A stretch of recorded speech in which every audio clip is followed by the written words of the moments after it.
Okay, let's get started. So, who we refer to affectionately as the master teacher, full name is Dr. Malachi Z. York. Sorry, Z. Kabina York Okran, born in Takoradi, Ghana, as you can see on the screen. There, June 26, 1945. Takoradi is in West Africa. And as I say, that is where his mother gave birth to him, obviously from that statement. But again, he has a rich heritage really from both Ghana and Sudan from his father's side. But it's important, as we're going to touch upon this class today, that the old systems that we have aligned with natural nature were matriarchal, as opposed to today, as James Brown said, it's a man's world. Well, not according to natural nature and the rules of existence. So everything, the source of where we came from is matriarchal. We came from a female, in the sense which scientists today refer to as mitochondrial Eve.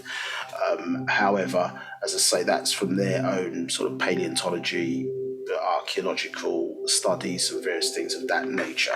However, that's the way the system is set up in nature. And it's important that we acknowledge the sacred feminines who give birth to the leaders, teachers, however you want to describe it, that are here to make a difference.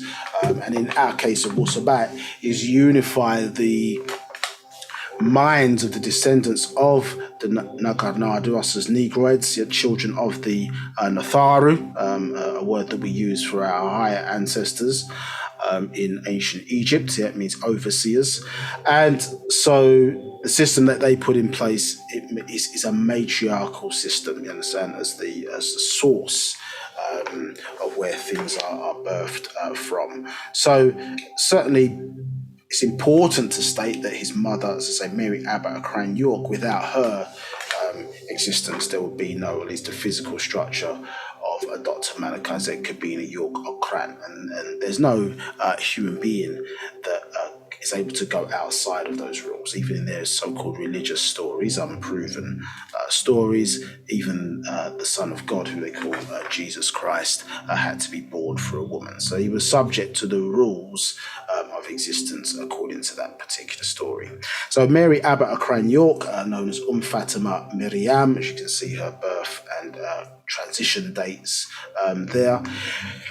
In re-establishing our culture, she was also the clan mother in our tribal assertion to the world, and you can see there in her tribal attire as the clan mother, and that has been passed on to her daughter today, Pataret Atum Araye, and that again is coming from the mitochondrial line passed down. Understood.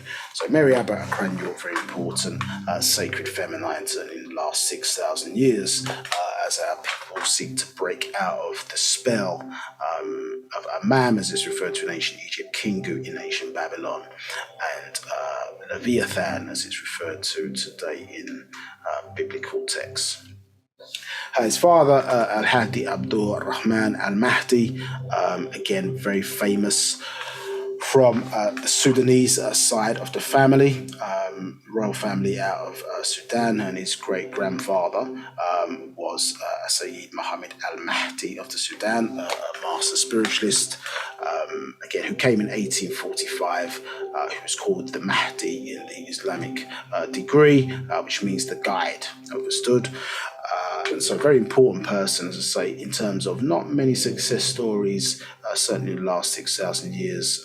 I would say not many success stories.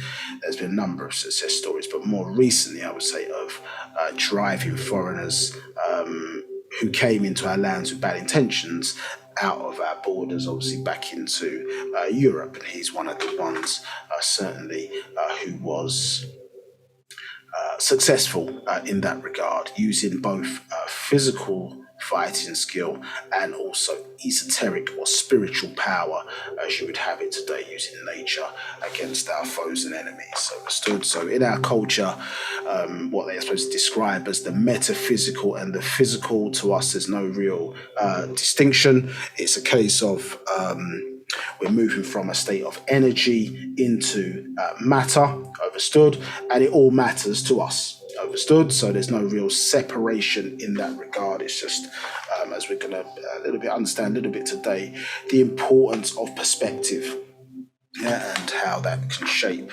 our perception, and obviously outformation coming into information has a significant impact on the way in which we see things in the world around us. So important to understand that, both the parents having that involvement. We talk about a lot of different things in Wu-Sabat in these classes, and many different teachers around the world, student teachers around the world, as part of the Student Teachers Association, teaching this doctrine, conveying this doctrine around the world. But obviously, as Batu or Sabians, what we attest to is that basically we are descendants from our ancestors. You understand? That's what we can prove. That's what we know. Everything else, until you're able to prove it, we may retain an open mind about it, because the information that we've received, certainly born here in the Western Hemisphere, has come through the lens predominantly of white European or Euro-American males. So that's had to be our understanding. But as we started to gain understanding of who we and what we are, then it became apparent that many of the things that we were told about ourselves were not factually correct. And in fact, further study into that would like that nothing that often we've been told about ourselves is factually correct. So natural nature, or the feminine forces of natural nature, birth teachers would be the best way to describe it amongst us, to come and set the record straight. And one of the ways in which that is done is to produce a vehicle or a vessel. In ancient Egypt, it was known as an Ba'h Yaanuwn. The ancient Egyptians referred to that vessel as Tahuti or Thahutwi. And interesting enough, that Thahutwi has the Twi on it. So has the Twi on it. So talking about a double entity or double being in that regard. And so here we see the master teacher, age 25. Sorry, I see some feedback about the sound. 1 second, let me try and correct that. Right, and Habab, is that any better? Or are we still getting chuggy sound? It's slightly louder. If you just continue, I'll let you know.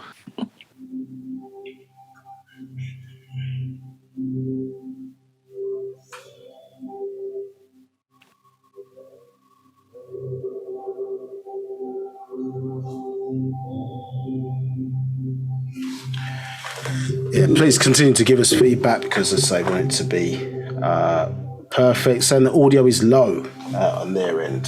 So let me... It sounds fine here.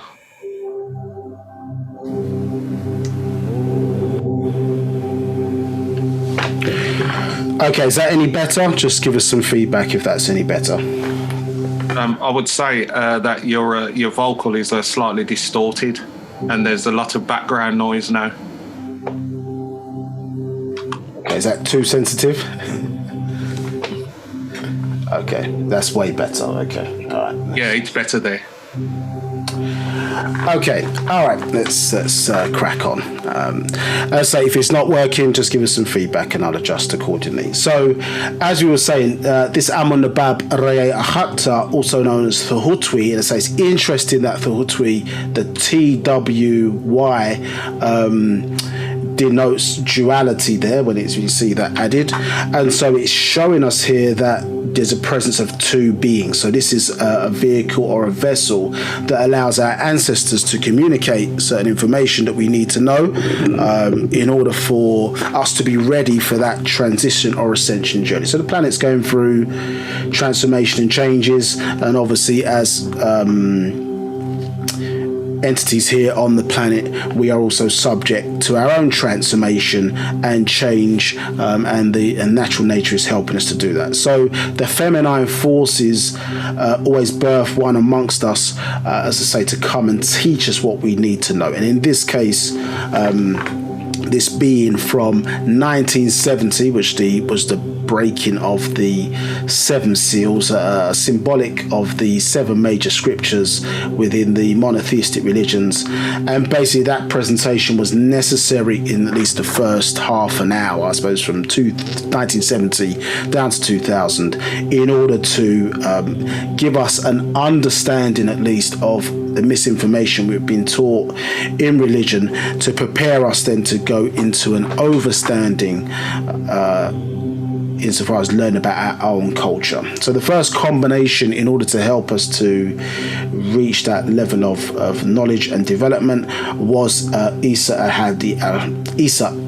al-Hadi al-Mahdi, as he was known as then, and the etheric entity that resided within this being was known as El-Khadir, and he had a number of different schools even at that time, ancient mystic order of Melchizedek, that helped to better understand about the, as I say, this dual aspect of ourself. One may say this physical and the spiritual, probably a better word for spiritual is etheric side of ourself. You understand? So this distinction between the energy aspect of us and the material aspect of us. As sapiens, we are animists, and that really is this making the viewpoint that we descend from a soul force, you understand, so that energy state first, energy before we came into the physical. Effectively, the real aspect of self is wearing this skin suit referred to as the human body. So that combination was necessary in order to pass on the knowledge that we needed, to say, to aid our growth journey, and certainly in the last 6,000 years being under this spell that limited our mental capabilities, it was necessary for us to receive the medicine of Wu-Sabat to correct that spell, that attack in the mind in the first instance. The second combination that was needed once those religious degrees had been dealt with was the combination here. So from 1996 there was the release of a book called The Holy Tablets, and that book basically was to bridge between religion and reality. So again, gave us a lot of information, technical information, scientific information, always there. Ancient Egypt, ancient Kadem Mukmatu, ancient Egypt was always being taught through there, but it also showed how certain stories relating to our culture have travelled around the world and been told in different people's cultures. They changed names and places, and this has caused a lot of confusion for our people. And one of the reasons why we say so segmented, or fragmented I should say, or separated, because we got caught up in these different schools of thought which have an essence of truth in them because they've been copied from the original but not necessarily factually correct. So the Holy Tablets was medicine necessary for our people at that time to help us, as I say, understand how the game had been played, but it also was a book of prophecy, articulating what was going to happen, and we find ourselves living in the day and time of the many things predicted in that book, talking about very real people, real incidents, real events that you can read about in there. But that was, to say, the bridge between religion and reality, and so it brought us into, as I say, a new paradigm shift, where to take us to that next level and really teach us about the true science of Wu-Sabat, sound right reasoning, then the combination of, Dr. Malachi Z, Dr.York, Okran, and the being known as Ba'h B'ah Yaanuwn as the etheric entity. And this is the reason why in our culture you see that you don't find us around the world. I know there are some Nagaru or Nagarnadu Negroid archaeologists doing some digging around the world to find out certain things, but you don't see indigenous people around the world doing that type of activity.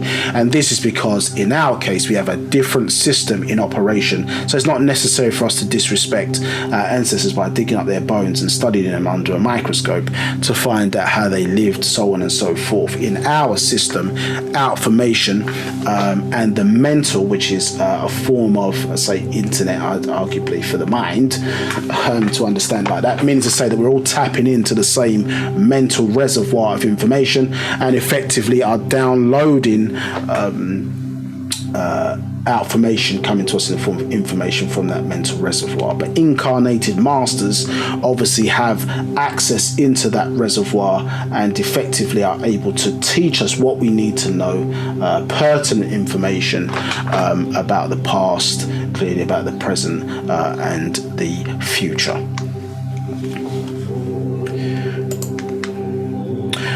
Okay, so I'm not going to spend too long on this, so if you need a little bit of history about who we are, then please check out parts 1 and 2. We're going to get into the session today because we started a bit late. Just a few things possibly just we want to maybe touch upon. So maybe touching upon some genetic topics today. We say no one wins the race in racism. We're about race unity, not about race hate. But so when we speak about race in those contexts, generally speaking, we will talk about it in a factual context. Unfortunately, in this society, sometimes when you point out the inequality between the races in trying to correct that, they've got various different names for you, black supremacist and different other funny titles when you're there trying to point out the injustice. But we're simply pointing out these things necessary because we're seeking obviously true equality, you understand, not from any particular other race in that context, just in the context of just treatment in the environment that we find ourselves in today. So in order to do that, the minds of the people have to be set straight, cleaned up, understood, because we've been brain dirtied by bad information. And so effectively the facts that we're dealing with in Wu-Sabat, which is the science of factual information, we are factologists, we are ontologists, and we are numerologists. So we're interested in the science of numbers and their relevance to our culture, certain patterns in nature that repeat themselves, and we're interested in what our higher ancestors, the Ba'h B'ah Yaanuwn, were conveying to us in that natural design. We are factologists insofar as we deal with factual information. So Wu-Sabat in its essence is the spiritual science of the Nagar Nadu. So Nagar Nadu means negroids in our language, and it's designed to unify us mentally, so that therefore the physical unity will follow thus far. So that's what it's designed to do. It's designed to correct, it's designed to bring us together in that regard. But it attacks the mind, attacks the mind or addresses the mind first,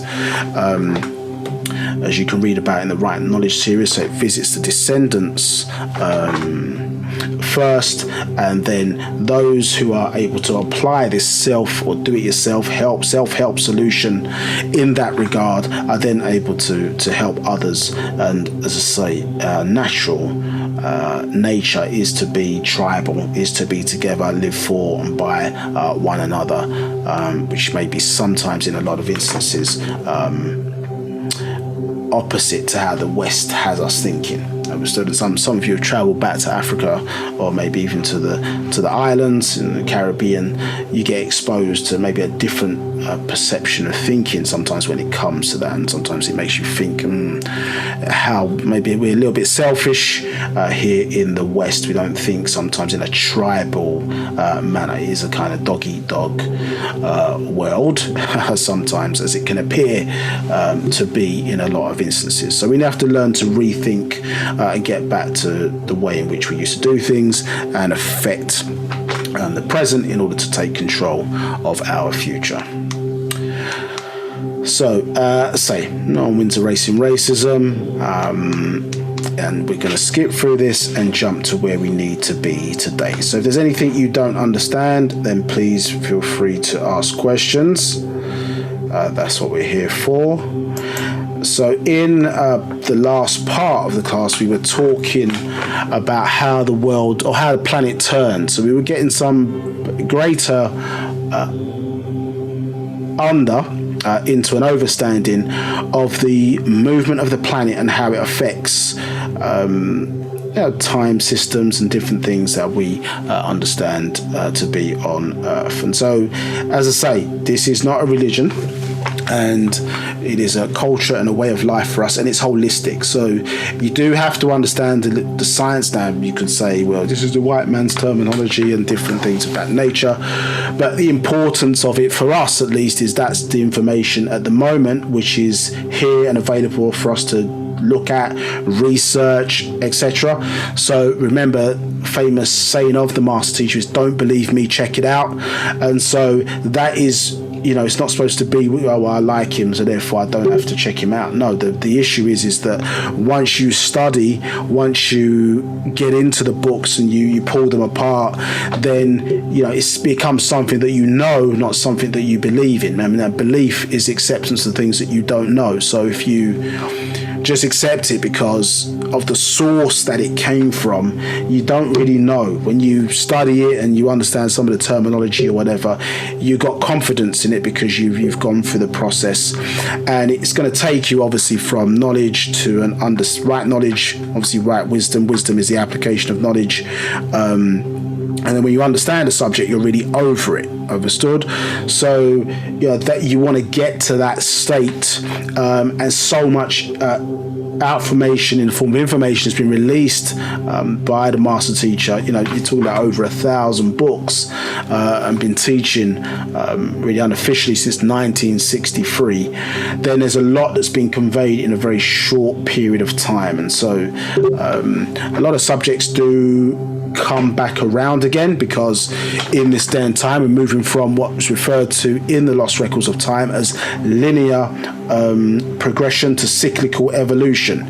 And so cyclical evolution means that we are effectively going back around on ourselves, if you imagine like a spiral staircase, but every time we go up we're looking at the same things but on a higher level, understood? And so subjects do come back around again, not necessarily if you've just joined us, as I say, or you just come across the master teacher information to go back and absorb all of that whole religious information. It's useful, I suppose, when you're going to teach others. It's not necessarily useful for your understanding of where we are at now, but you do need to study. So this is a class, it is a class session, so if there are things that you don't understand, then by all means ask questions to bring out the knowledge out of us. So this is important. It's coming to something that it's your culture, embrace it, learn about it. It's not there to trick you, it's not there to fool you or put you on your backside. It's there to as I say, you don't learn it, it learns you.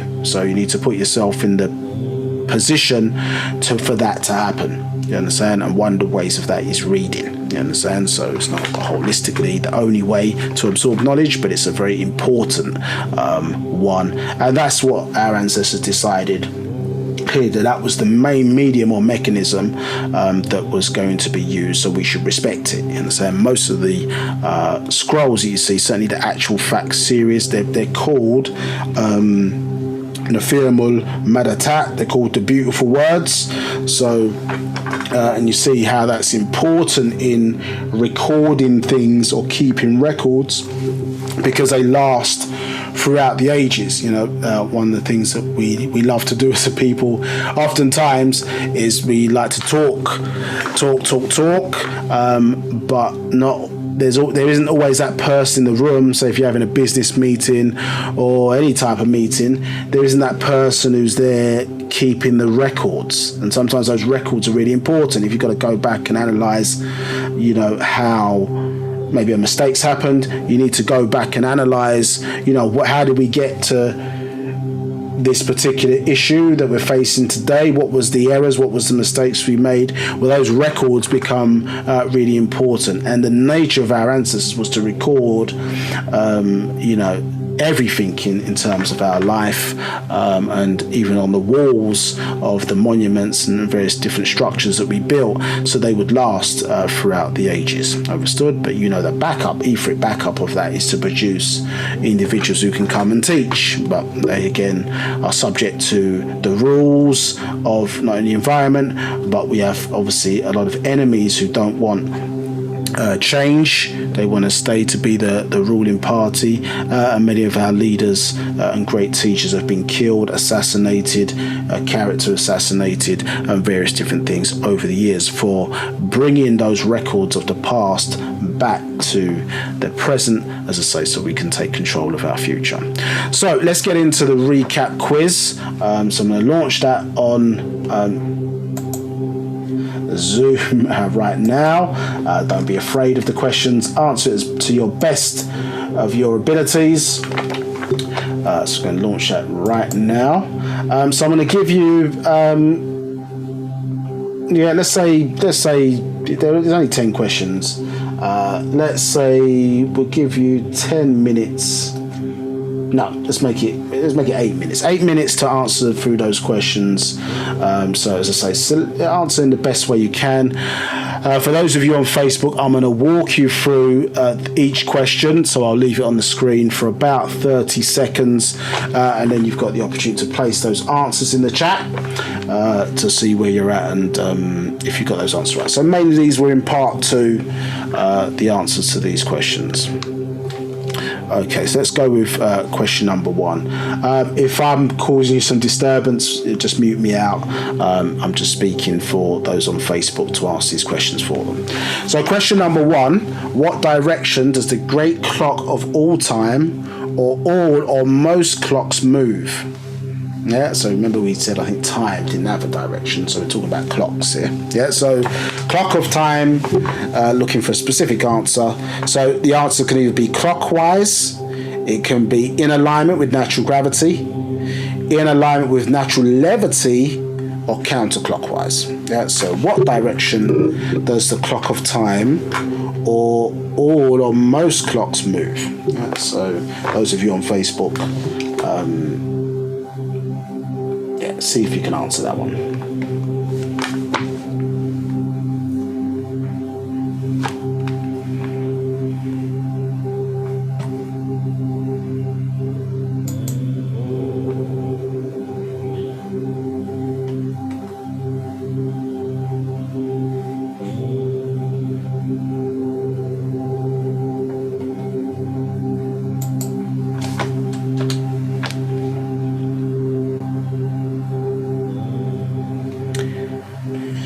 Okay, question 2 for those of you on Facebook. So let's move that forward.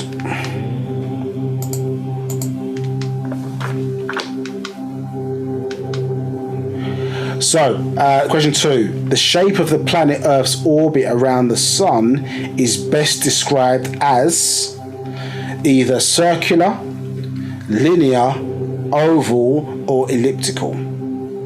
Yeah, I'll read that again.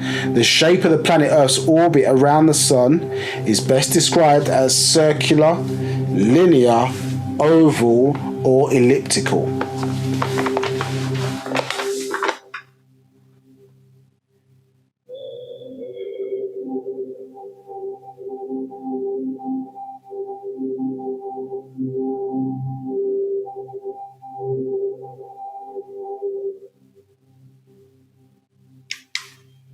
Okay, moving on to question 3. In considering the orbit of the planet Earth around the Sun, the furthest point that the planet is away from the Sun is known as the aphelion, the perihelion, the apogee, or the perigee. So the aphelion, the perihelion, apogee, or perigee, those are the choices for the furthest point that the planet is away from the Sun when considering its orbit.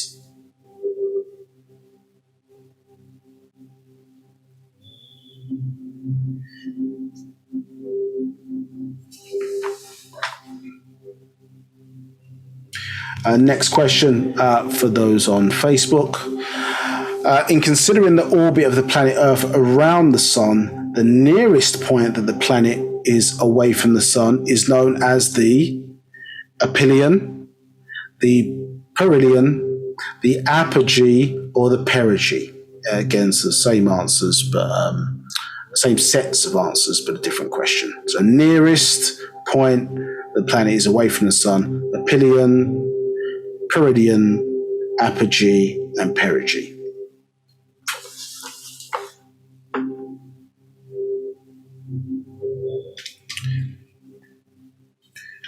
Question 5. How far does the planet Earth travel through space in 1 hour? So, is the answer 99,000 miles? Is the answer 99,000 kilometers, 24,000 miles, or 66,000 miles? Yeah, so is the answer, how far does the planet Earth travel through space in 1 hour? 99,000 miles, 99,000 kilometers, 24,000 miles, and 66,000 miles.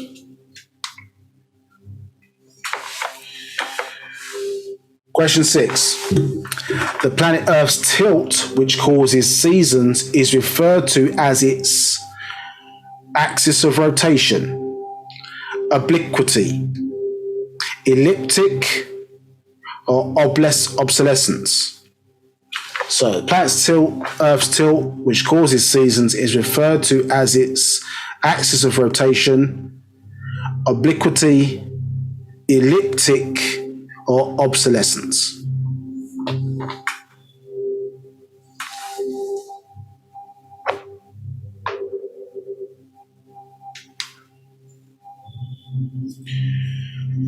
Okay, next question. So, 7. So the planet Earth's nod from 22 degrees to 24 degrees and back again is known as the missing word, and takes should they say, and happens, remove the word takes there, and happens over a period of blank years. Again, missing word. So 2 missing words there. Ignore the takes there, just from sentencing. So planet Earth's nod from 22 to 24 degrees and back again is known as the blank, and happens over a period of blank years. The options are the angle of precession and 24,000 years, the angle of the elliptic and 50,000 years, the obliquity of the elliptic and 50,000 years, precession change and 24 million years.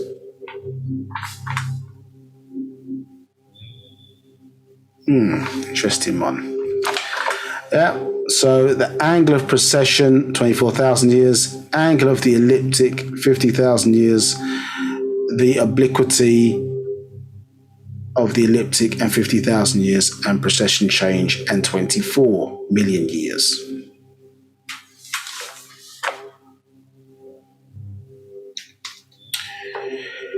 Question 8.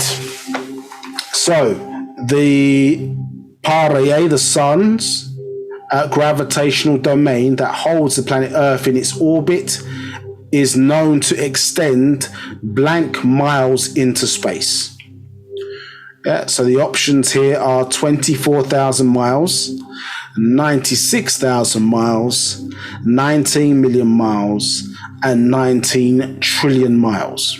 Yeah, so how far does the gravitational domain of the sun extend into space? Yeah, so those are the options.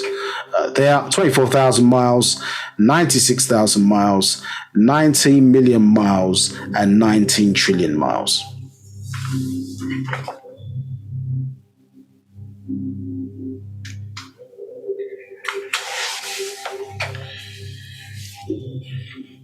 Next question, 9. So an orbit with a high value of eccentricity approaches the form of a perfect circle.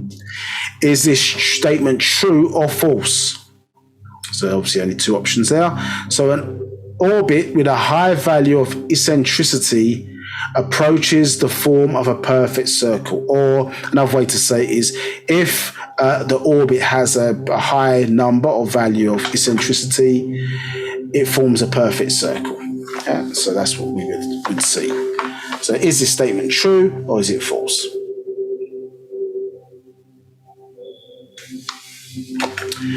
And then last question is the term corollary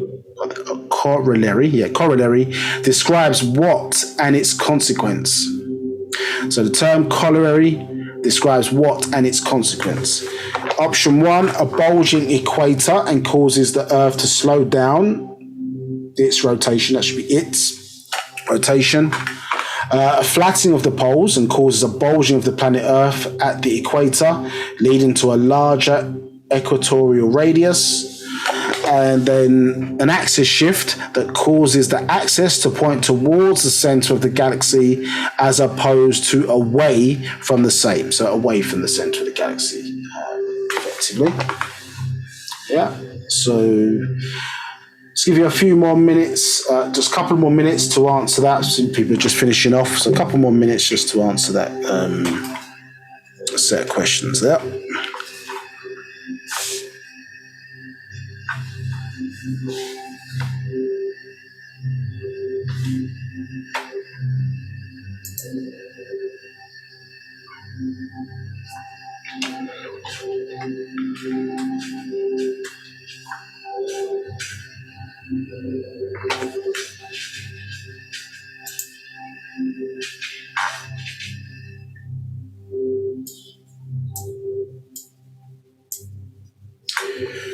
Just waiting for a few more of you just to finish off the quiz. Let's see, results are shown.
Right, so I think most people are pretty much there. So let's. I'm just going to end the poll now.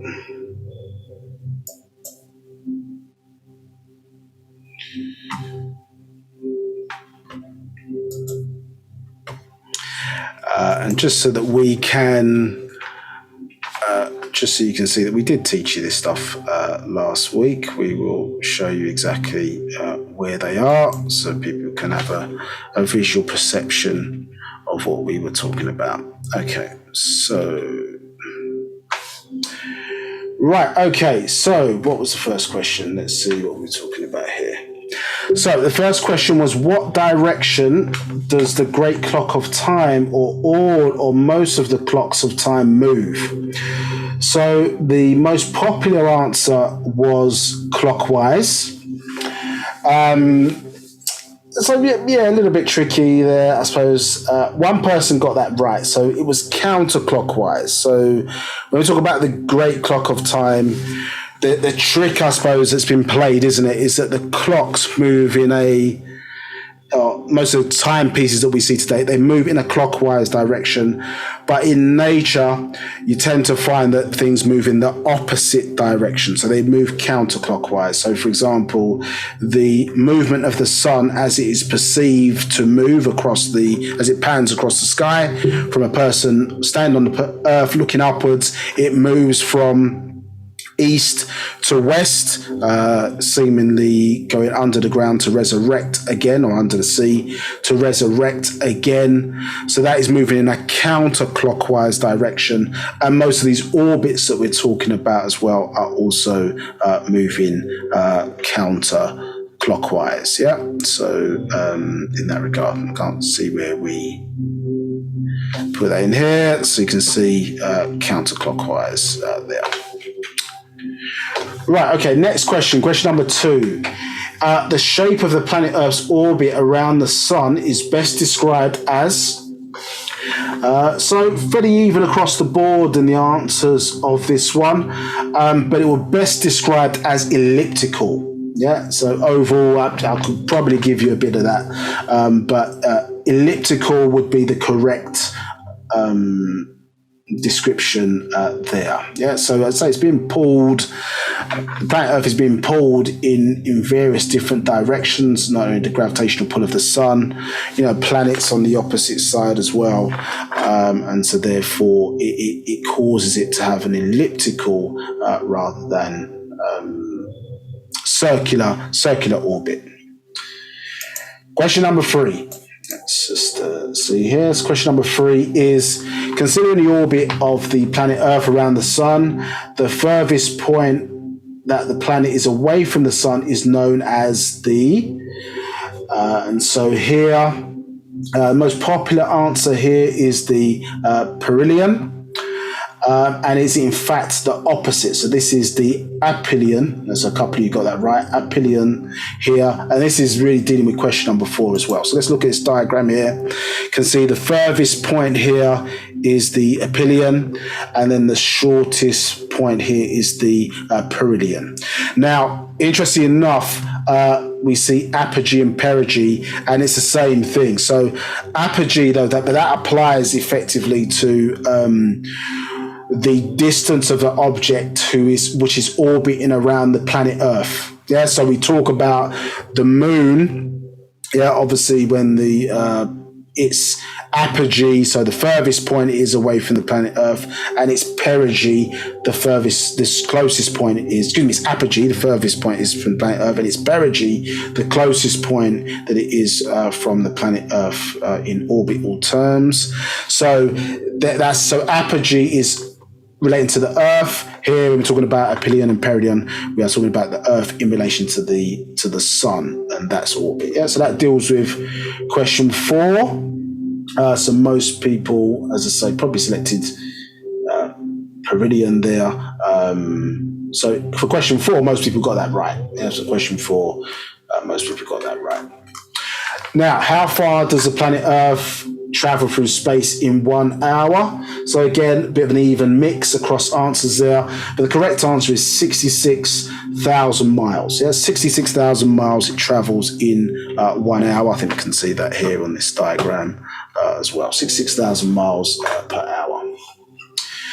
Now, the question number 6, again, terms here. So the planet Earth's tilt, which causes seasons, is referred to as its, and here we see axis of rotation is the most popular answer there.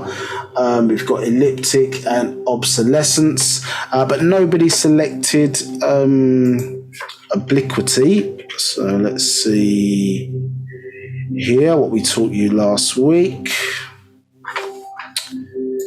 So you can see there, nobody selected obliquity, which is the correct answer. Yep. So here, if we draw a line, an axis through the planet's on a 23 and a half degree axis. So we can see that tilt here is known as the obliquity here. It also says axial tilt in that regard. So, the answers are not bad, but the correct answer is obliquity. So just keep that in mind, you know what I mean, because nobody managed to get that one quite correct. Yeah. Okay, so answer number 7. Answer number 7 here. So is the planet Earth's nod from 22 degrees to 24 degrees and back again is known as the blank, and happens over a period of blank years. So we wanted 2 sort of missing words there. Most popular is angle of precession and 24,000 years. That was the most popular answer there. I think probably we can see here, basically from what we now know, isn't it? So that angle is known as what? The obliquity, isn't it? Yeah. So really should be obliquity of the ecliptic, and we know that nodding takes place over a 50,000 year cycle. Yes, that back and forth is a 50,000 year cycle. Precession of the equinox, so it was good that people, I suppose, understood that. Remember, that takes, an equinox is 24,000 years, but precessional movement, that's where the axis of the planet rotates around the so-called 12 celestial houses, understood? It takes around about 2,000 and some odd years to make that transition from the axis going through one constellation to another. So it changes approximately every 2,000 odd years in that regard. And so effectively that answer would be obliquity of the ecliptic and 50,000 years. Let's just see where we taught you that. And yeah, you can see, so verse 20, obliquity of the ecliptic. And the point that the master teacher was saying to us here was that, and as we can see, that this angle here is not fixed, it's not static, understood? So it does change. Yeah, and so we need to be aware of that, because this is how some of the records got lost, at least in terms of modern day understanding of those records, not from our understanding, but modern understanding, because the position of stars in the sky changes depending on not only where you are on the Earth, but in where that axis is pointing to. Okay, so the next question, was question 8, and that was Pare, the gravitational domain that also holds the planet Earth in its orbit, is known to extend blank miles into space. So most popular answer here was 96,000 miles. But a couple of you got this one right. So the actual answer, tremendous amount of power being kicked out by the sun, 19 trillion miles. Yeah, so 19 trillion miles. The sun, its gravitational domain is having an impact, on various different bodies. So that is significant insight. It's pretty incredible. To be honest, and so just in that regard, I think the answer was in here, what we taught last week, somewhere. Boom, boom, boom. So it might be okay, give myself another. There you go. So verse 26, 19 trillion miles. Okay, so question number 9. So if you didn't know what eccentricity meant, that you might have struggled with this one. So an orbit with a high value of eccentricity approaches the form of a perfect circle. Is this statement true or false? Well, yeah, so about 50-50, just more people said true. This is actually false. We can see here, we're looking at an example of eccentricity, and we can see that the lower the number is forming a perfect circle. The higher the number, we get a more elliptical shape. Yeah, so in that regard. So that is false. That is false. Now, when we talk about those orbits here, it is very subtle. So, you're not talking about, a massive, like a really warped sort of elliptical shape. I think when people draw it to express it, it's more exaggerated than what it is in real life. But obviously you can see with the size that we're talking about, even small variations in these numbers, it means a vast difference in terms of actual miles. Yeah. So low value eccentricity approaches a form of a perfect circle. Yeah. So that makes that answer, or statement I should say, in 9 false.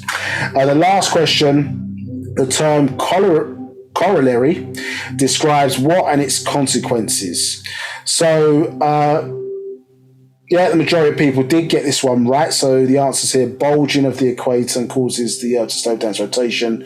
So yeah, so very well done. So flattening of the poles and causes the bulging of the planet at the equator, leading to a larger equatorial radius. So yes, what it causes, because you've got these forces pushing down on the planet, it creates what's referred to as an oblate sphere, which we showed you last week. So let me just roll through this.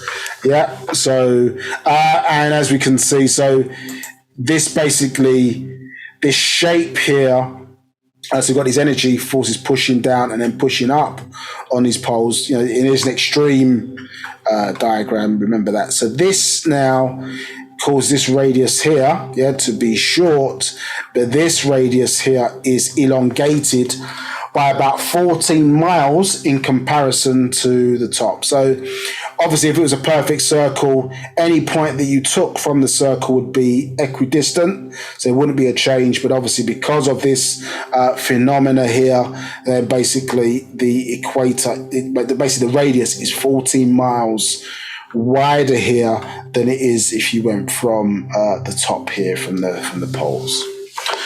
So well done, everybody. As I say, if you want to know more information around that, as the planet turns, it is a class on the Wu-Sabat YouTube channel that you can read about. So any terms you don't understand, look it up. As you see it expressed here, it's better that you, as the master said, his teacher said, it's better that you know it and not need it than need it and not know it. You understand? So it should make you feel like you know something once you've studied this. And it kind of helps, not saying that everything that's in the scientific sphere, you just take it with because it's there. You need to understand it in the context that the master is teaching it. So you understand the point that he is trying to make, because Wu-Sabat obviously is our source of reference. We're using other things just to help out understanding. And in some people's case, because of the way we've been taught and our mind is set, if the white man says it, then we believe it. You understand? So, but that's not what we're seeking to teach you here. You're making Wu-Sabat your source of frame of reference, and you're seeking to understand what's being expressed.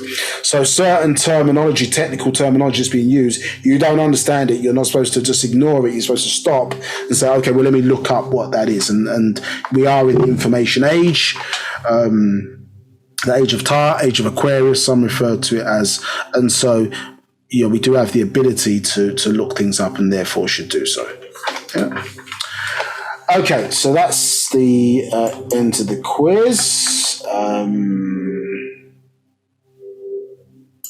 Boom. Okay, so let's get us to where we need to be today in terms of class today.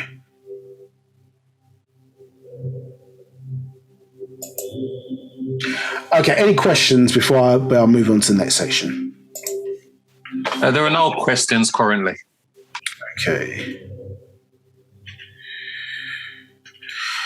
Okay, so for part 3, what we're going to do, a bit more reading again. I know sometimes when we read, people fall asleep, so try and stay awake because there's important information to be conveyed. Let's get my words out. So we're going to cover 2 stories today, in particular, that have some similarity, not necessarily covered directly in Lost Records of Time per se, but certainly is covered a little bit in Tulli Papyrus. But we're going to revisit that again in that regard. But we want to walk through this story because there's certain information that we need to kind of cover. So we kind of make the point, and we're going to kind of stress it again. So if it does feel a bit like, we're going back over it again, and then take the opportunity to kind of lock it down. So if you understand it, then great. So about mitochondrial DNA. And so the fact that you have to have a daughter to carry on your line. Now, what we're seeing here, not so much focused about the extraterrestrial migration so much today, but that's just making the point known that when you talk about planet, plan ET, or extraterrestrial plan, that our ancestors, placed seeds or DNA into the waters of this planet and allowed it to evolve into the sets of people that we refer to as the Sands people today. So first people on the planet, so part of an organized plan or structure. And our link to them, I suppose DNA linked, is based on something called HAR1, you understand? So on the 20th chromosome. Now HAR1 has a number of qualities to it, and there's a book referred to, or part of it referred to as Dimensional Shift, and you should check that particular scroll out if you want more details around that. I'm not going to go into it in loads of detail today, but it is why us as human beings, or normal human being, has accelerated, I suppose, in intellect and ability over the animal kingdom, so to speak. Now, originally, HAR1 was only in the Nagaru race, and effectively now has spread to other races through mixing. As you can see, HAR1 is elongated in that regard.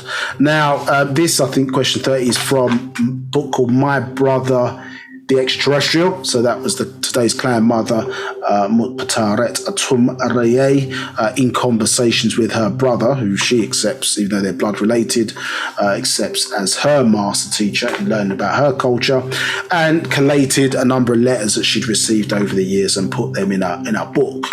And so question 30 talks about HAR1, and it's no coincidence. It is a coincidence. So coincidence is when two things correlate with each other. That Ha is the name singular of our ancestor, demi-deity. You understand, the son of Asar and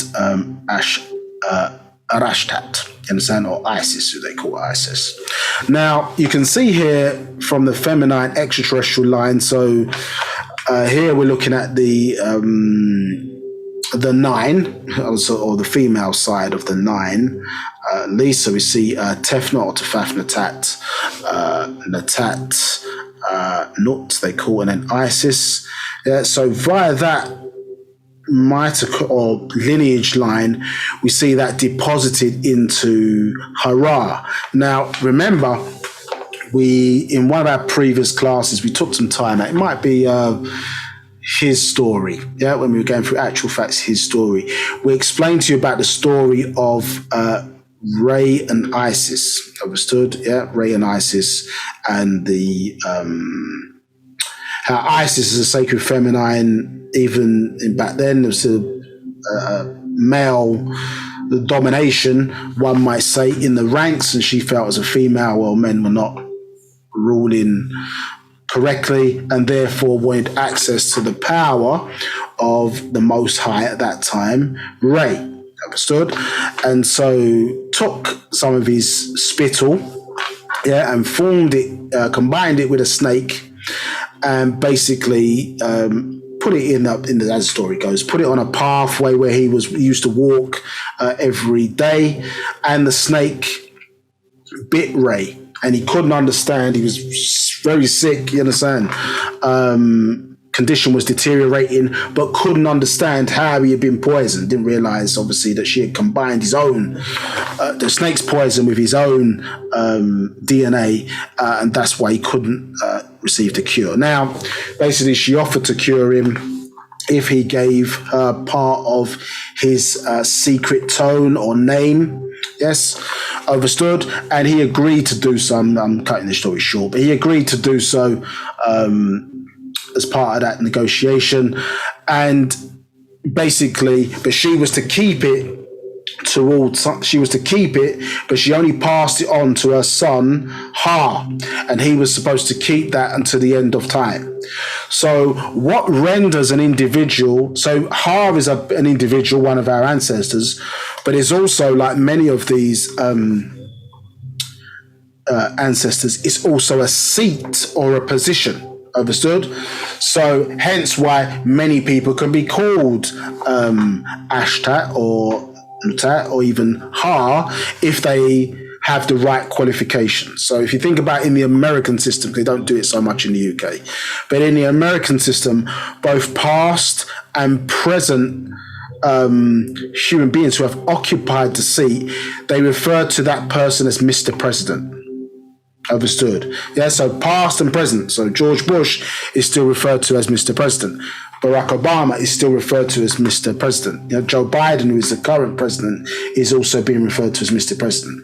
So that's a seat, isn't it? Yeah, that's a seat.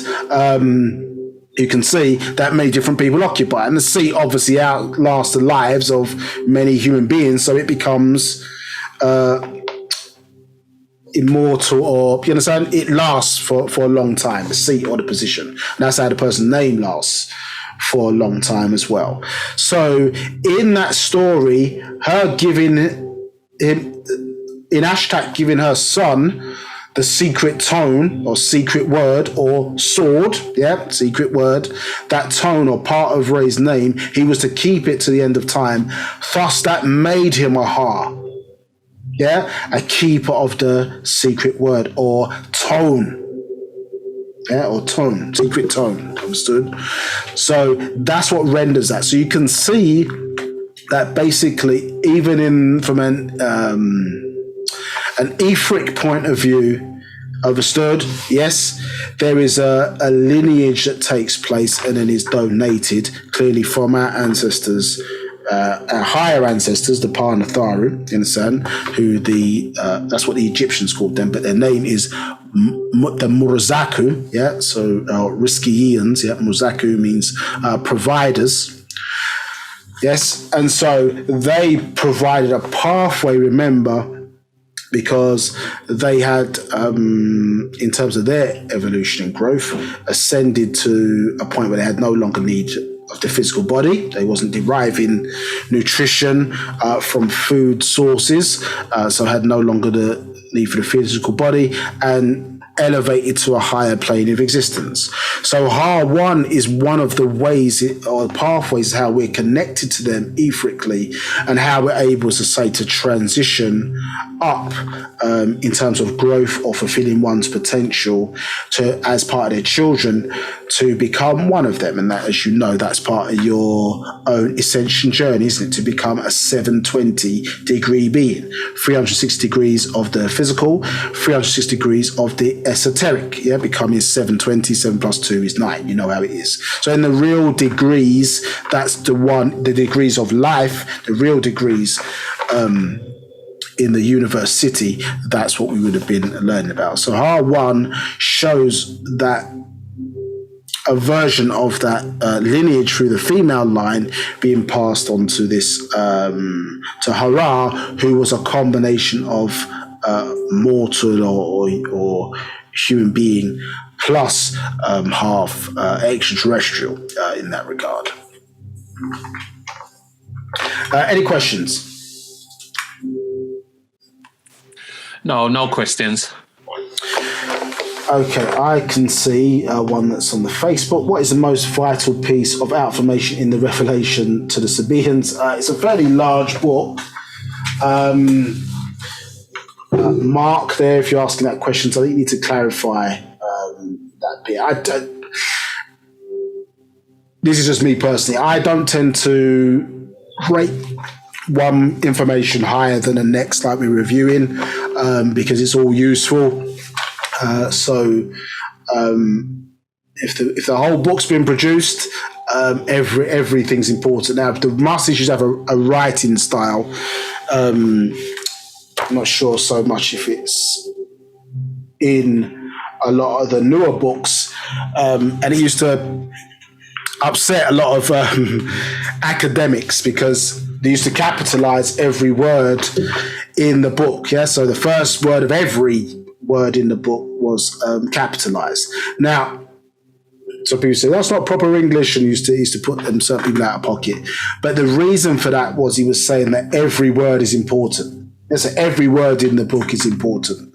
So I suppose your approach to it, I can't say what the most vital information. You need to read the whole thing because everything is important. Sometimes I'm going to show you something a bit later in this class today from one of the scrolls. If you don't read, you got to read at a certain pace or even study at a certain pace because you will miss things. Now, your subconscious mind, if you're reading correctly, takes in all of the information. Yes, and would eventually start to connect certain dots together, based on what you have taken in or absorbed in what Master Teacher has taught in the form of Wu-Sabat, over since 1963. Do the maths on how old that is. And so you will start to connect those dots, but as a student or as somebody who's studying it, you have to learn to read a bit more slowly, because there are things that you miss, and this is why sometimes you have to go back and reread things, because the brain will ignore things it doesn't understand. So you'll gloss over certain words. We do it all the time. Sometimes you want to just quickly read a thing, and you don't want to stop to look up what that word means, but you don't really know what that word means. And so the answer to that is, I think. So let me see. Let's give them some feedback here. It was said that one should not put their mate over their children. Hold on a minute, Mark, for that.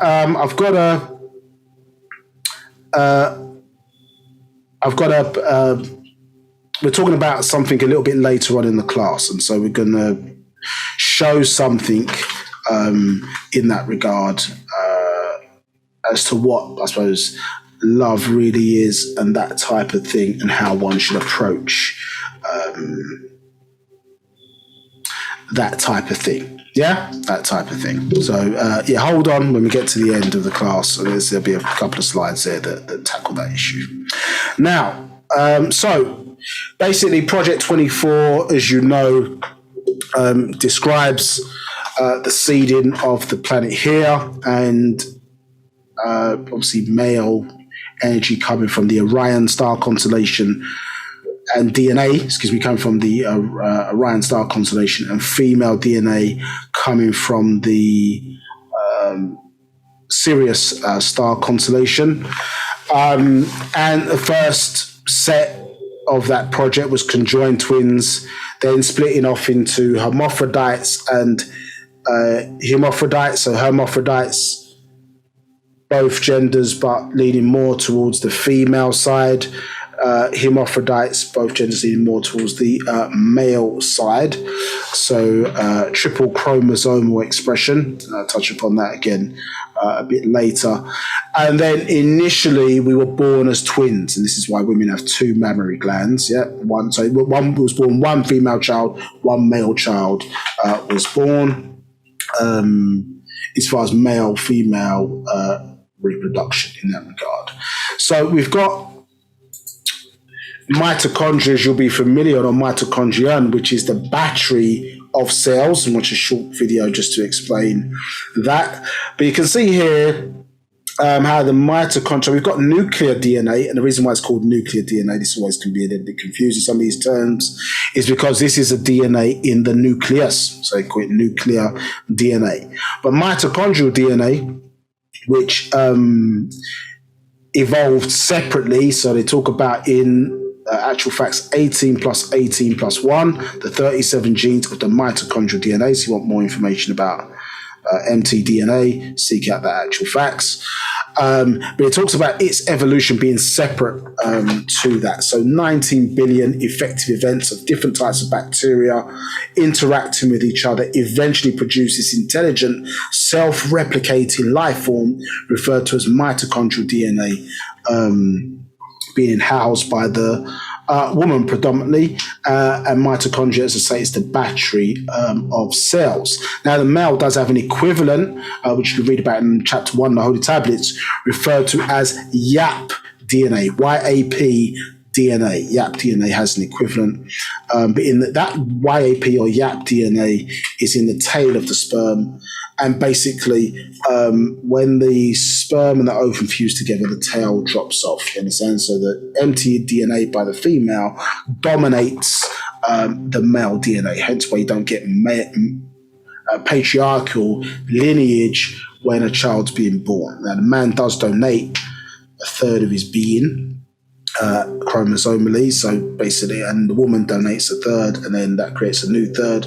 But obviously the 46 chromosome, remember, the man is donating, the woman always has an X, but he's either donating an X or a Y chromosome in order to determine the sex of the child in a birthing process that requires male and female. It's not the only way that children can be born, as we're going to read about shortly.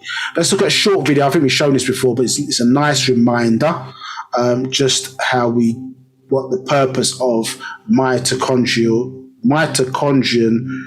is in that regard, as the energy or the battery of cells.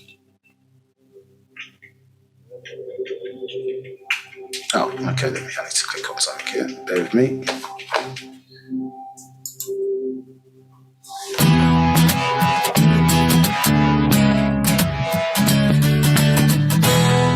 Welcome to BioVid Episode 3. My name is Leslie Samuel. In this video, I'm going to be talking about ATP, what it is, and how it works. Now take a look at this guy. He's preparing for a big match. He's been training, he's been exercising, and doing everything that he needs to do to get ready for that big day. But the question is, how does he get this energy?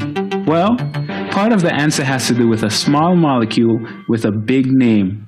And that molecule is adenosine triphosphate, or you can call it ATP for short. Here you can see the A representing adenosine, and you can see 3 P's representing 3 phosphate groups. ATP is a molecule in the cell that allows for quick and easy access to energy when needed by the cell's organelles. In other words, this is the energy currency of the body. When the cell needs energy, it gets it from ATP. It's a type of chemical energy in that it releases energy when the chemical bonds are broken. When the bond is broken between 2 phosphate groups, that releases energy. Let's take a look at how exactly this happens in the cell. Here we have a process, and as you can see, it's in desperate need of some energy. Fortunately, there's ATP that comes along, and when that ATP comes to the process, it breaks the bond between 2 phosphate groups and donates 1 phosphate to that process or that protein or whatever it is that needs that energy. When this happens, the process gets the energy that it needs, and it can then do whatever task it needs to accomplish. Let's get rid of this process for now. And now you can see we are left with 2 phosphate groups, so it's no longer ATP, it's ADP, or adenosine diphosphate. If we want to use this molecule again, we need to recharge it as we would do for a rechargeable battery. In order to do this in the cell, we need a very special organelle called the mitochondria. ADP then goes to the mitochondria, and the ADP gets recharged by the mitochondria adding another phosphate on, and it's now ATP again. So whatever you're doing, whether you're preparing for a big match or just going for a jog, playing some football, or even just spending time with that special someone in the park, it does take energy, and that energy is provided by ATP.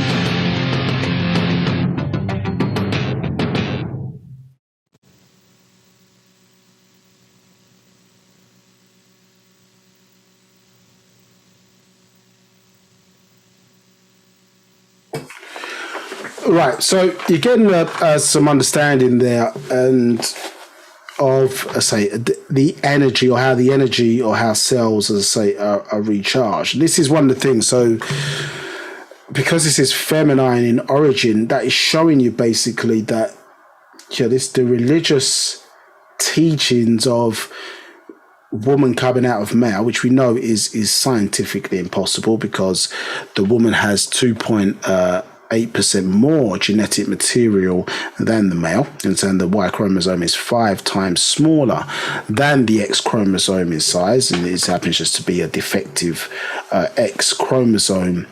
But what it's showing you by design, remember, the source, the energy, so something gives birth to, in our system, something gives birth to energy, and energy then feeds a number of different things, processes, life forms, so on and so forth. So we have a concept of basic energy. Now, basic energy, as it explains in the book Emotional Energy, is hard for people to understand, because it doesn't impart any force or motion as we would associate with energy.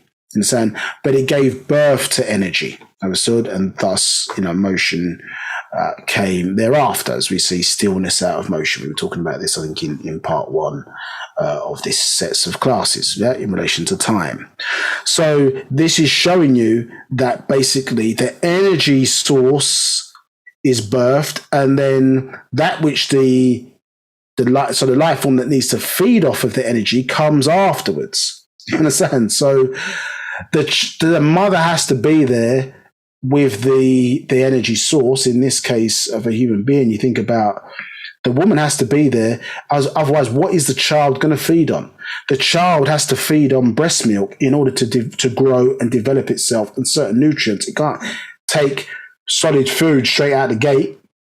So it relies on breast milk from its mother. So the mother has to be there in order for the life form which it gave birth to, in order to feed off of.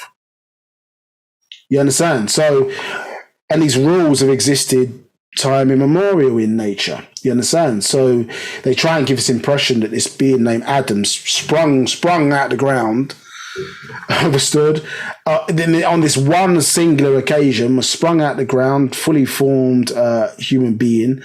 That's what they teach, but their Bible doesn't even say that. You understand? Because it talks about a replenishing of the earth. And I think in Genesis chapter 5, verse 1, it talks about them being the names of the tribe, not as individuals, if you're speaking biblically. So a lot of bad information through poor translations of books has led to a warped understanding of reality and how things proceed. So studying genes in particular gives us a window into the world that we can't see and our own past, isn't it? Because when we're looking into our cells and when we're looking into DNA, it's showing us what came before us in terms of design. Understood? And so it's giving us a window into that. So these same systems here, when you look at the woman, you got to think, okay, that's a manifestation of mitochondria as a human being. Even though she contains it, that principle is manifesting itself in her as a being, because not only is she giving birth to life forms, but she also provides, the nutrients to that particular life form. Understood? In that regard. So mitochondria, very, very important for human beings in terms of our development, the battery of cells. And as you can see, even at that particular level, it's replenishing role that takes place. Now, parthenogenesis, I'm not going to cover that too much, but asexual reproduction, which the Holy Tablets corrects in chapter 1, that they've got that wrong. It's not asexual reproduction, it should be called F-sexual reproduction, because it's female. You understand? F for female reproduction. So women, obviously through the Bartholin gland, basically is able to secrete a seminal type fluid, so sperm type fluid that fertilizes our own eggs. Hence why you can get females who give birth to other females. Understood? She cannot give birth to a male because she doesn't have a Y chromosome inside of her to produce the male as an XY. She only can get that from a male child. There's an example of a woman, I think it's shown in Actual Facts number 19, if I remember correctly, or maybe from another scroll. So forgive me if that's not quite correct, but here shows evidence, at least, of women giving birth to other females. So cloning herself in that regard. And you know that if you have a daughter, it actually takes more out of the female than if she has a male, because basically that she's pulling from more aspects of herself in order to produce this being, whereas with the male, obviously, it's less so. So it takes a longer time of recovery when you have a daughter as opposed to a son. So again, there are many different species that are able to F-sexually reproduce. They'd say asexually, but F-sexually reproduce. Not exclusive to human beings, but obviously we have that trait in us. The issue for women is that she forgot that science of herself, and therefore she then relied upon the male to fertilize her eggs and thus allowed herself then to become subservient to the male for that reason, because her purpose obviously is to produce or reproduce life, isn't it? So she now has to, the same man that she created, now she put herself or allowed herself to be placed under him because she thinks in her mind she required him to fertilize her own eggs, when it's, it's a combination of the two things. Yes. In that regard. So, you can see mitochondria, we've covered this types before, but you can see that even the religious iconography all relates to the kind of birth, death, resurrection, planetary movement, a lot of things that came from our culture. So the mita of mitochondria DNA, the two words are linked together. It means warp or thread. You can see that when you look at it from the side, let's go to there, it's actually a fish's head. You understand? So there's, you see here, again, they have it from their religious, the Judaic teachings were taken from ancient Babylonian and Sumerian teachings there, and Dagon, the fish deity, you understand, as it's being depicted there.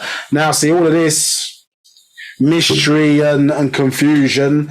Yes, what does it relate to? The reality of it is, well, that's semen.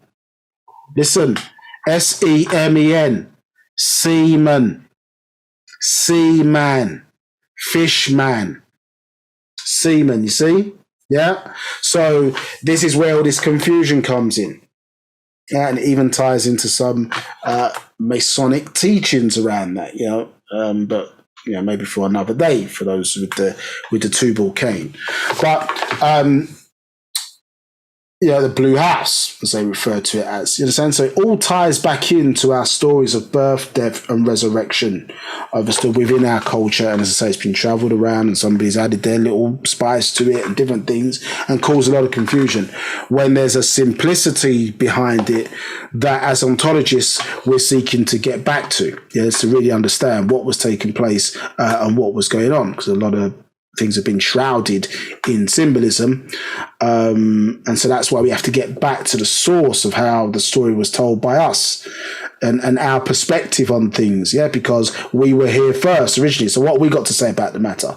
Not interested in who came after. That's all nice. That can be good for some people.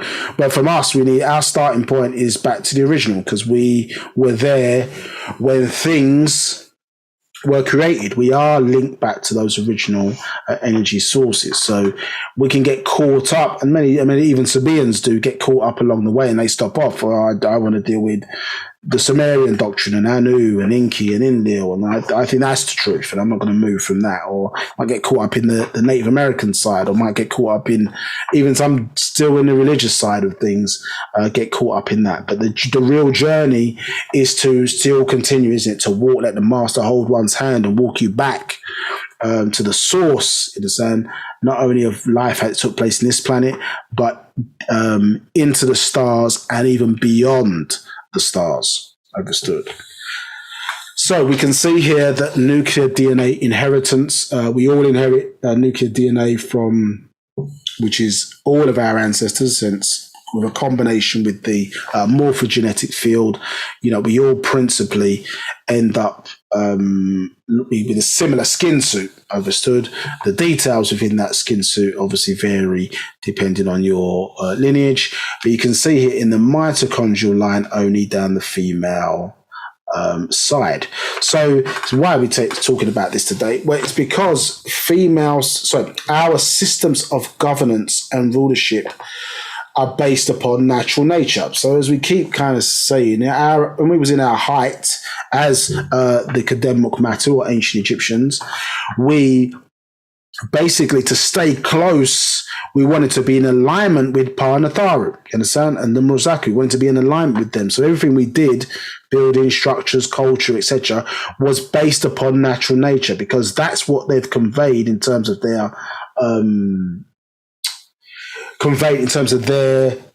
of how they lived. And so because we're seeking to become them, once we transition past this one life, either to come back again or transition higher, we want to be in alignment with them, because that's the path, evolutionary pathway or growth pathway or ascension pathway that they've laid out for us. Understood? So our systems of rulership are all based upon natural nature. You can think, okay, boom, this is how we set our governance up. Okay, they got 24 elders. Okay, boom, 24,000 years. There's 24 constellations.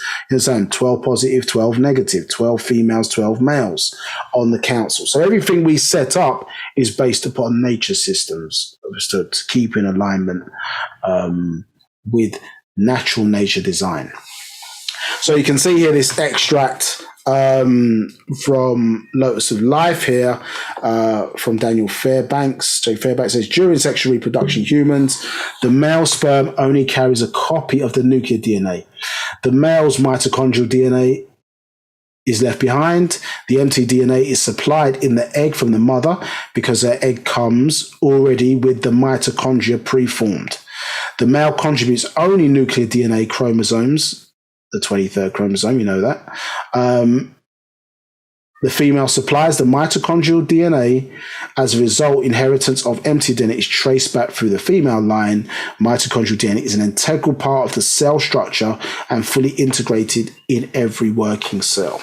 So they've caught up, as opposed to the things that you were being taught well over 20 years ago, and even further back than that, probably in the Right Knowledge series that was being taught to you through books released in 1993.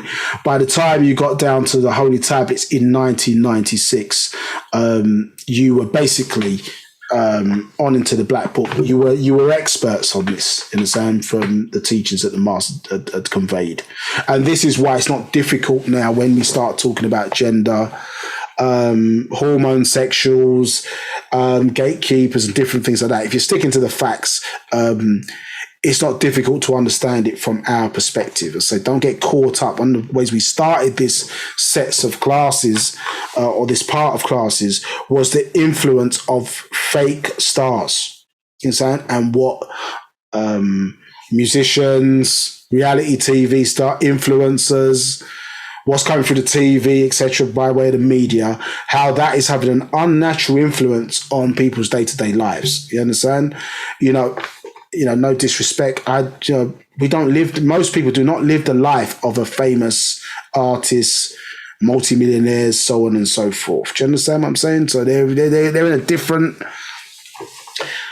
sphere of how they live, but people are seemingly being influenced or looking up to them, and so unnatural, what I would describe as unnatural conversations are taking place in many different communities around the world, in particularly ours.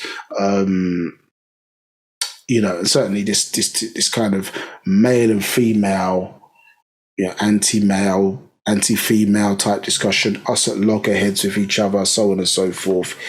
I'm not saying there's not some improvement to be done, but a lot of that is being conveyed through various different media sources and a lot of opinions and things being shared. But is it factual? You understand? Are we subject sometimes when you listen to something and you take it on board and internalize it? Can you make that then your own reality for your own situation? You see what I'm saying? The media is a very dicey thing to work with. And one of the ways how to spell was cast. Most of the damage that's been done psychologically, to many Nagaranadu or Negroids around the world states, particularly in the Western Hemisphere. To be honest, it's done by television. You understand? It's done by television. You understand? Yes, people experience racism in quote unquote real life, but a lot of the psychological damage was done by television. You understand? And still today it's done through television media, movies, etc. You understand, all that colorism stuff, etc. Yeah, and this was fed in. Yeah, it hasn't helped the situation. You understand? Especially in places like in the UK. I mean, you could argue, even though the film Black Panther proved otherwise, that there could be some arguments to say, you know what I mean? Well, you're the minority in a particular country, and therefore the services and things of that nature are sort of articulated or delivered for the majority. You understand? And now black people make up, in the UK, black people make up approximately about 3% of the population, maybe slightly less. So if you put all the ethnic minorities, what they call ethnic minorities, together, they would make up a lot more, maybe about 4 5% of the population. Do you understand? Now, so they will say, oh, well, the majority of programs are produced for the majority, isn't it, for the European audience, because they're the majority in countries like this. But, you know, if you analysed, let's say, I don't know, television over 1 year, let's say there's, I don't know, I'm doing some maths on the fly here. Let me find my calculator. If I'm doing maths on the fly, let's say there was 12 programs of different types, excuse me, shown in one day. So out of the different programs just shown, because by the time it gets to like 12, 1 o'clock, 2 o'clock, they show the news all the way through the night into the morning. Yeah. So let's say there's 12 different types of programs shown a day. If we did 12 times 365, now there's just a rough average. Let's say there's 4,380 programs of different types shown on a daily throughout a year. Yeah. So if I divided that, or excuse me, let's just times that by 0.03. 365 times that by 0.03, to get our 3%. If it was reflective of the population, there should be 131 programs that are basically predominantly black, because we see a lot of programs, for example, that have no black people in them. You understand? It's just white people in the program, start to finish. Yeah, not a black face there, mixed race face, Indian, you understand? East Asian face, whatever. There's nobody else other than white people.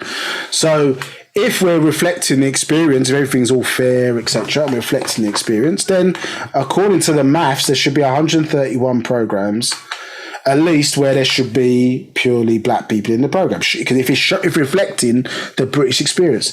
Now, the different system in this country as opposed to other countries is that you have to have a license for your television. You even have to have a license to watch BBC online. So everybody pays to the system. So there's no commercial imperative to show a particular type of program, because we all pay towards it. Therefore, it de-risks any issues. But ask any black person whether they have seen, you understand, a black person presenting. This is not part of a program. Presenting a football program in this country. We've never seen a black person presenting. In fact, they just the other day appointed the first mixed race woman. She may consider herself black, I don't know, but they appointed the first mixed race woman to be a presenter of one of the football programs, even though 30% of the league is made up of black players. You understand? So, at your 131 opportunities to reflect to the society, we've just seen a black person presenting the program just the other day. They was appointed. So we haven't seen a black person presenting the program. We haven't seen it. Not on the BBC. We don't see a black man or black woman. Generally speaking, we've hardly seen them together as a black family with black kids in some kind of drama or TV show, whatever the case may be. What you see is you see a black man, for example, and he's got a white woman and they've got mixed race children. Do you understand? Or vice versa. What you don't see is, and that's no shade on interracial relationships in that regard, but the reality is, why are they getting more represented? Now that's the primary representation. You look at most programs or whatever, that is what you see. How is that, who are a smaller proportion of the population, having more representation than black people, there's a greater number of them than there are mixed race people or people in interracial relationships? You understand? So if somebody giving more credence to that than they to higher groups of ethnicity, then arguably you could say, well, somebody's got an agenda here. The acceptable face. Do you understand what they prefer to see? Because no disrespect, but interracial relationship is not a black relationship in that regard. It's its own thing. You understand? Now, our DNA, when we look at race, is very powerful. So whatever we put ourselves in, that's effectively what it is. But just in terms of how the presentation of it works, it causes a lot of issues and problems. You understand? Because you've not seen a black family. Probably people could count on their hand if they could name 5 programs in the last 30 years where that is shown. Very different to the American experience. But in this country, you understand, the heart of where the spell originates, or where it is the strongest, according to the master teacher's words, because the police exert control over the population. They don't carry guns. So the spell here is strong.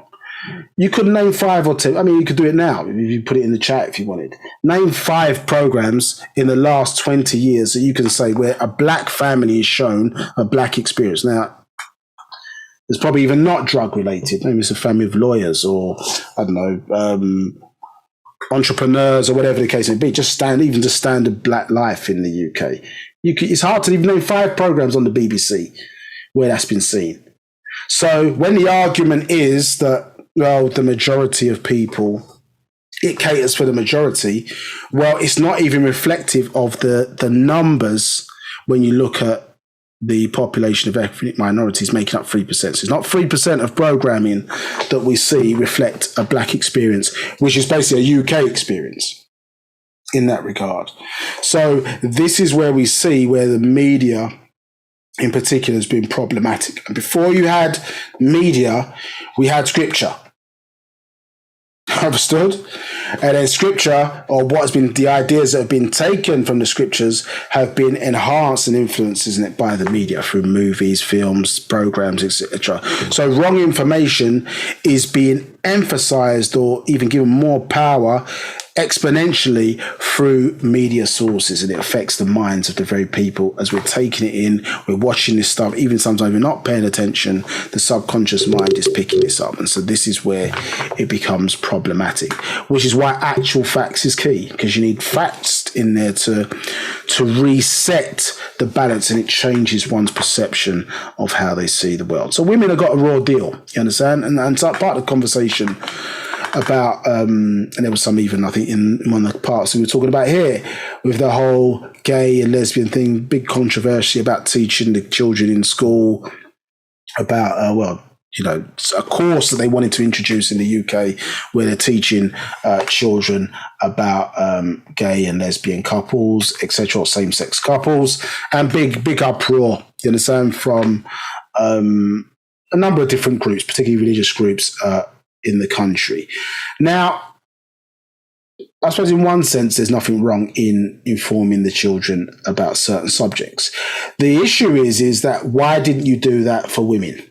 So why don't children, preschool age children, why are they not learning about mitochondrial DNA in simplistic terms? Why are they not learning that women, for example, came before men, gave birth to men? You understand that all of the evidence that we know on this planet that we found supports this, as they would call it, hypothesis. Not even hypothesis, it's actual facts, that X chromosome, double X chromosome gave birth to the XY combination of chromosomes.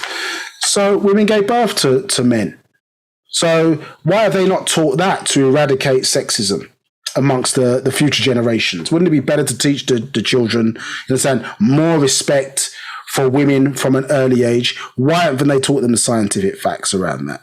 Why, for example, when you're dealing with racism, haven't they taught all of the races that everybody comes from black people? Scientific fact, undisputable fact. You understand? Life came out of Africa. Everybody on the planet, all races came from black people. So to eliminate racism, another ism, why haven't they taught the children that? But yet, you understand, in terms of this agenda, they've leapfrogged everybody else, but we can teach about same-sex couples. But we didn't to eradicate discrimination against, gays and lesbians, you understand, or people in same-sex couples. They're teaching the children from a young age. But you didn't do that for black people to eliminate racism. You didn't do that to eliminate sexism for women, but you're doing it now for same-sex couples. So this is why there can be uproar, because you're doing something different for a certain group of people, as opposed to having the same approach to deal with hate and indifference, etc., to eliminate it across the board in future generations. You understand? Because obviously, if you teach children well, maybe they grow up without those isms, and we have a better world going forward. So we can see here the advance of certain types of agendas, and why there's a lot of uproar against certain things. But you have to be careful how you articulate, in a sense, keep it factual, because as you know, when you point out the indifferences between certain things, they make you to be the bad guy or women. Now let's get back to what we was talking about here. So the Safaf script, Suf is a slightly older word, but the Safaf, which is here, for mitochondrial DNA is a symbol for Tefafnatat or Tefnut. You can see here the spitting forth, understood, of that liquid or it's naturally occurring water there, and the half kind of baked loaf there we can see is a symbol for females in tat symbol. Yeah, so that's a symbol for Tefnut. So it's always been there, the mitochondrial understanding or connection, understood, in that regard. And we see from this diagram here as well, how when we're looking at DNA, mitochondria, do you see the female moving in a, as we describe that as counterclockwise direction, and the male there in the diagram moving in a clockwise direction, understood? So past DNA, as we can see there, and then future DNA. So when we're talking about the mitochondrial DNA, it's records of the past, it's lineage. She must have a daughter, obviously, to carry on the lineage, but it's carrying the past, whereas the male is only tumbling forward. In fact, just one generation. So it's always your DNA is being deposited, or the aspect of you is deposited in your child or daughter, 1/3 of you in that child, but not from father to son, etc. And so you think about the bad information, so we can see the rules of the system and how they've been established. So Parnatharu set the rules of the system. Remember, as we explained this before, the difference between rules and law. So he has laws, even though even sometimes we use those interchangeably.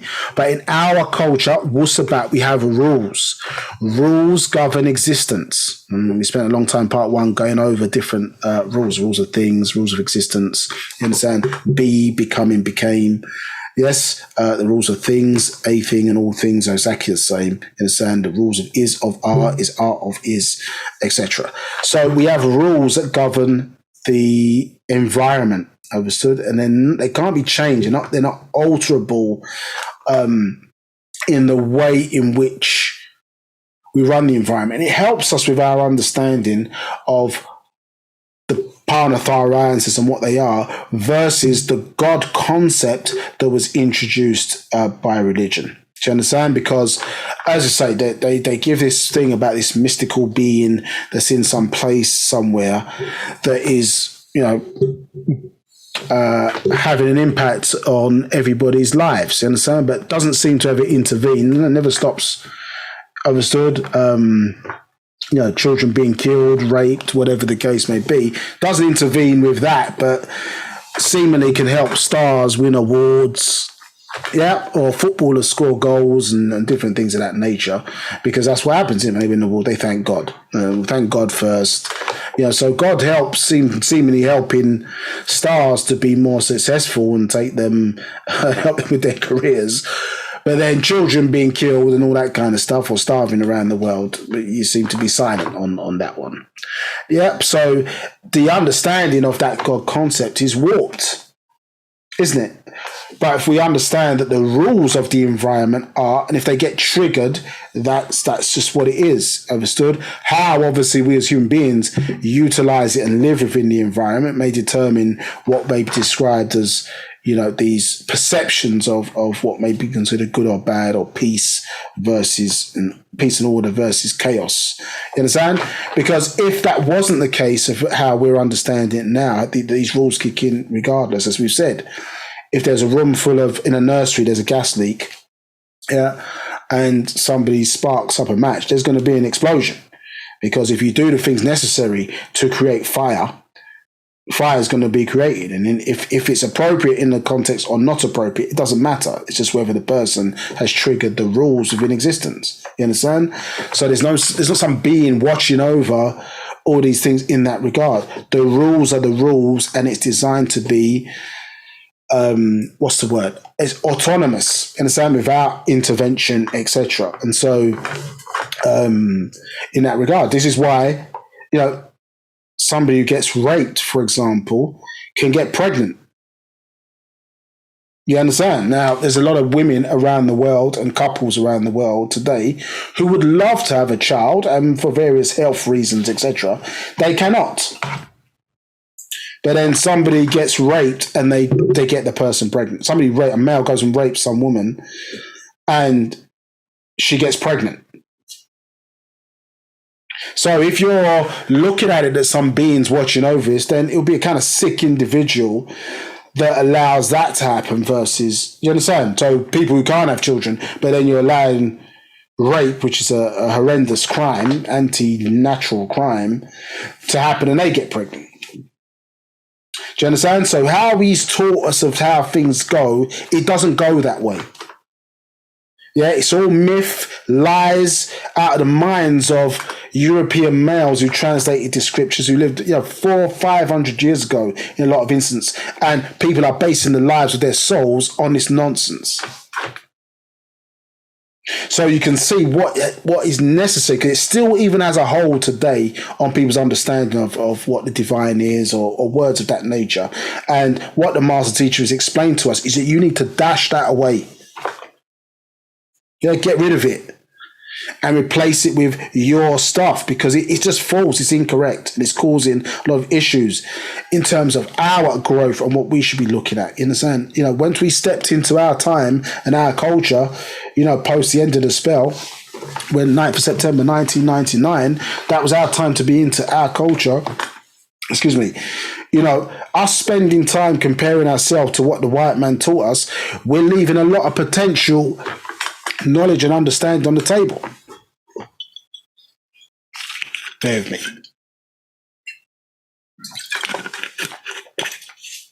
We ain't got time to be focused on that.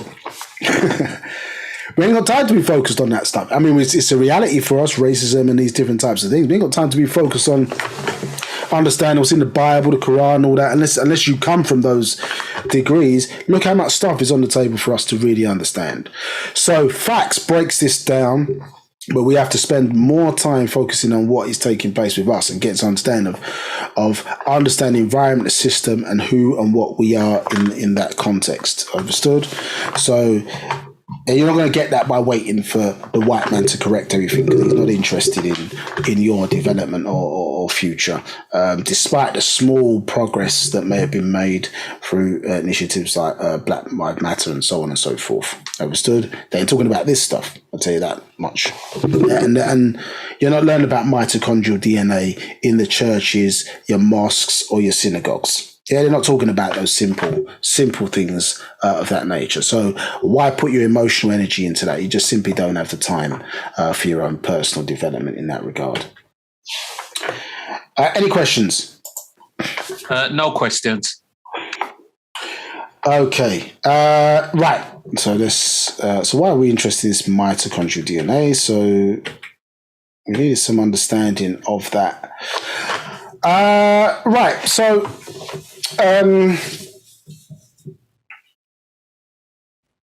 so we got here. All right, so we're going to move through fairly quickly now. So we're interested in this individual on the left here, Tutankhamun. I'm going to leave this breakdown for now, and we'll cover it in part 4 in more detail, because we just run out a bit of time at the moment. But we're interested in a particular story. Now, in fact, let me not quite do that. So 1,000 is the perfect number. Understood? And so it's symbolized. So we talk about 9 to the 9th power of 9 in the context of the 9-ball books, etc., and how that's evolved in Wu-Sabat and been taught today, 999 can also symbolize the different races. So 999 represents us, Dravidians, 666, Caucasians, 333. And so that basically is a representation of the 9 being the holistic form of that energy in the form of intelligent, conscious gases, understood. But over time, as you know, 9 ether dies, it becomes 6 ether. And so 6 ether is 9 ether in death. Over time, energy loses its potency. So 6 ether produces ghost, which some refer to also as 3 ether. So in terms of its representation of races, we know that the intensity of our melanin expression is obviously higher, and that represents the manifestation of light energy, blackness, obviously, or a combination of all light together manifested as melanin. And obviously, as the genes weaken over time, get dark skin and straight fur as opposed to hair. Because curly hair denotes strong genes. The tighter the curl, the stronger the genes. So over time, that weakens, and so we get other races producing then sub-races, you understand, in that regard. So 1,000 represented that perfect number, and you can see from the 3 circles, we'll go into that in more detail, also ties into the space, matter and time, isn't it? We understood that for resistance, the 3 trimesters in the female birthing process. We've got 3 different types of beings, in fact, even a 4th, but 3 different types of beings. As we go through that birthing process, we transform 3 different times before we become a human being. And so this other obviously is shown about the fact that the mother is that source, and then she is producing an offspring. So something is being produced off of the original from this source in the sun, which is M. We use the term M there for mother, but the sound M, which is the EM there, is the Sabaic word for of. In the sound of one of the words for of, as it pertains to when using names in particular. With names of important people. Understand? So we use M, important things or positions, etc. So we use the word M in that regard as opposed to Shalel. So that system is there, and it's incorporated this matriarchal rulership, so in our number systems, in our governance, so on and so forth. So when we look at the individual, and even I'm saying I keep saying this, it's one of my things that I'm supposed to get rid of. But is M, yeah, it's mother, yeah, or own as well, own. You say yeah, M, so it's the same word or term, yeah, it's own, or that the sound which is missing at the moment, our own sound. Yeah, let's put that back on. Yeah, that's what, when a person say all the time, that's what it's making reference to. But I'm saying it now. Yeah, that's what you're hearing. Yeah, remembrance of the source. Yeah, the original tone of the Big Bang in terms of the own chant, and M is mother, again, source of energy, and also source of our existence, being called life within existence. Exactly. So, hard habit to get rid of, but for clarity, we should try and say it a bit less. Now, why is it important? Well, when we look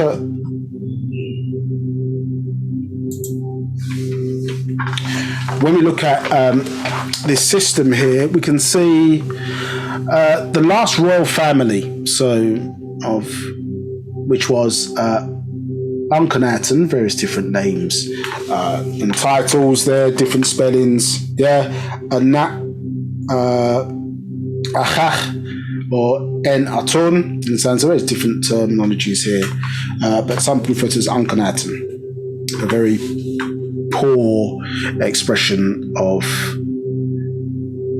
tone there in the language, and so that's why you see the different ways it's being corrected by the master, because you're getting Caucasian, oftentimes, interpretation of how the name is pronounced, but they can't roll their R's. Many of them can't roll their R's because of the weaker genes. Rolling R's is a sign of dominant genes. The ability to roll your R's is a sign of dominant genes. Dominant gene trait. So many can't roll their R's. So a lot of the pronunciations of certain things in our culture get mispronounced as a result of who is saying it. So Akhenaten and Nefertiti, they call Nefertiti, or Nefar Twi, or Nefar En Atun. You can see before they Romanicized the image, you can see the features there are very negroid, full lips, wide nose, etc. Now, they had 6 daughters, and the third daughter was sacred feminine by name of Anksenpatan, or Anaktat Senantat Amun. Now, the interesting thing is that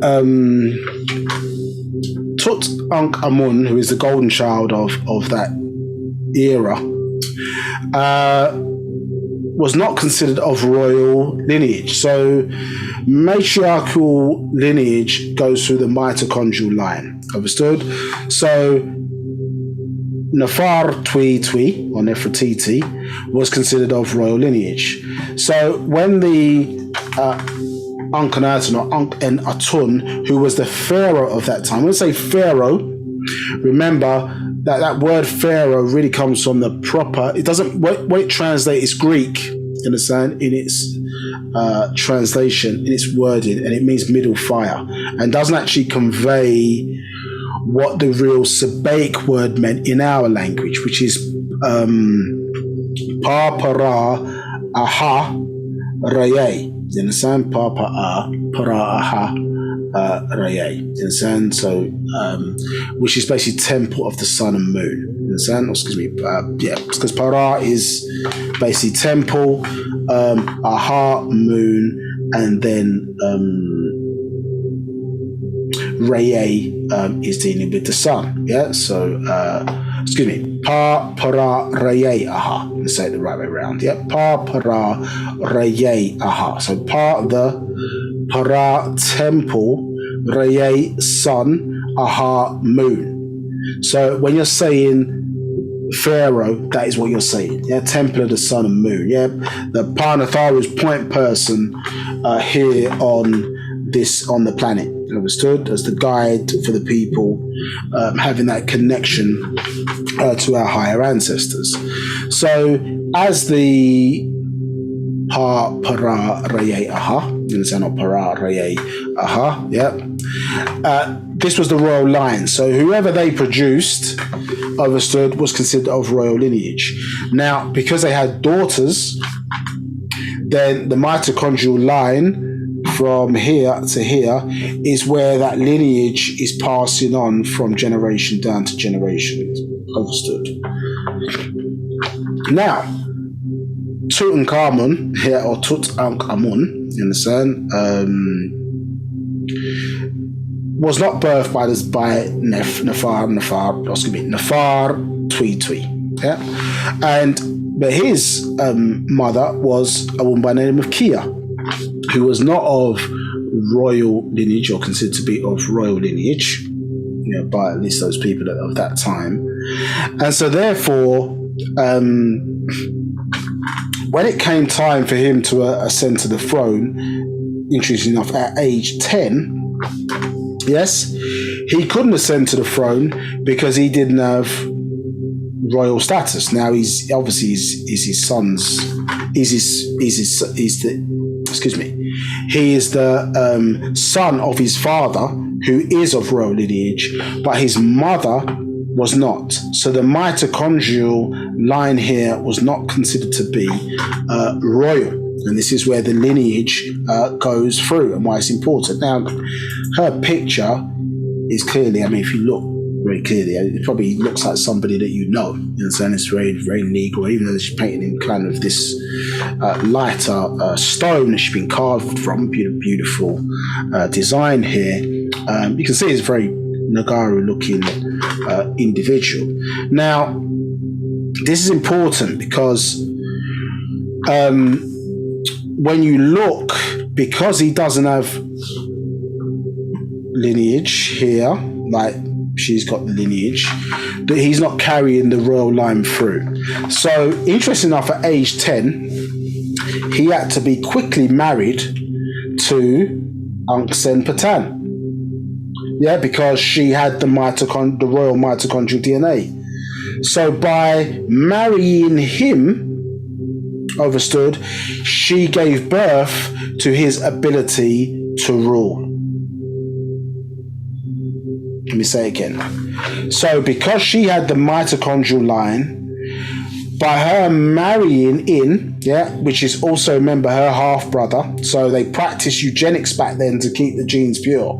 Now, a lot of other Dravidians, for example, and other East Asians have tried to copy the eugenics that the extraterrestrial ancestors, the Ba'h imparted upon us to keep the genes pure, to allow the in-housing of whole-like beings, you understand, or them as etheric beings, to come through the lineage without any particular issues. Understood? Yeah, so there were certain orders and different things, maybe we'll cover that a bit more in part 4, to keep the bloodline sacred, both from a mitochondrial point of view, sacred feminine, and from a sacred masculine point of view, to keep the genes pure, to allow that connection with our higher ancestors to maintain, and if they needed to incarnate physically, this lineage will be kept pure for those purposes.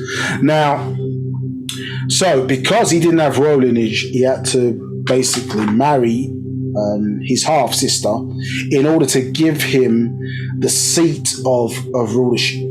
Yes, understood. So, and what you notice subtly here in terms of the name changes, if you think about the positions of the sun, as it appears to pan the sky, we've got the sun as it rises in the morning as the Atun point. The sun is its highest point in the sky, is the Atun point, and then the sun as it appears to set is the Amun point. And everybody ends their prayers in the deity name Amun, in various different gazes. Amen, Hebrews, Amen for the Christians, and Ameen for the Mohammedans or the Muslims. So here you can see his name change was to Amun, reflective, the hidden light of the sun, because the point person or the pharaoh of that time, the Parah is him, and so he's at the Atun point, the highest point, as he's in rulership, but his son's in waiting, so he's the hidden light. So the sun, his highest point is at Atun point, and his son at that point is hidden up. But when his father then changed his name, obviously to the worship of Atun, and then when he gets to rule or change position, his name also becomes Atun. Because it's representing that highest point in the sky, the visible sun at its highest position. So you can see that the names are giving you an indication to what position, title, and it all relates back to, again, natural or celestial movements, at least, of how it appears to somebody here on the planet Earth. Looking upwards. So we can see here. I think what they call romantic, Roman antics, but, them being, as a couple, being very love-orientated to each other. And here, again, we talk about this in a future class. You see the different colour lotus flowers here.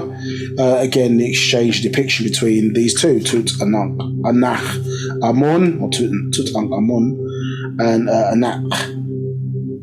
Anakhat Sananta Amun, or Unanswered Patan, as she's also called. So the two of them coming together. So if you think about the Christian story and how it's been changed or warped here, well, we have got, so Immaculate Conception, as the Master Teacher says, just means Mary had a bath before she had sex, because the word immaculate means to be clean. It doesn't mean to birth a child in no sexual relations. Do you understand what I'm saying? So it just means that, to be clean. That's what the word immaculate means. Look it up. So we can see here a depiction of the two of them. And interesting enough, as I say, you see, I mean, I chose this one because they're clearly, brown skinned, dark skinned individuals here. But interesting enough, when you look at the picture, get a bit closer, it seems that someone's changed the facial features a bit in it, because this doesn't look the same as this one. But, you understand? So we can see, antiquing, messing with the features, so on and so forth. So even when we're looking at things today, not in our control, others want to claim, the rights to the DNA, say that they're the connection, but as I say, it's quite clearly us.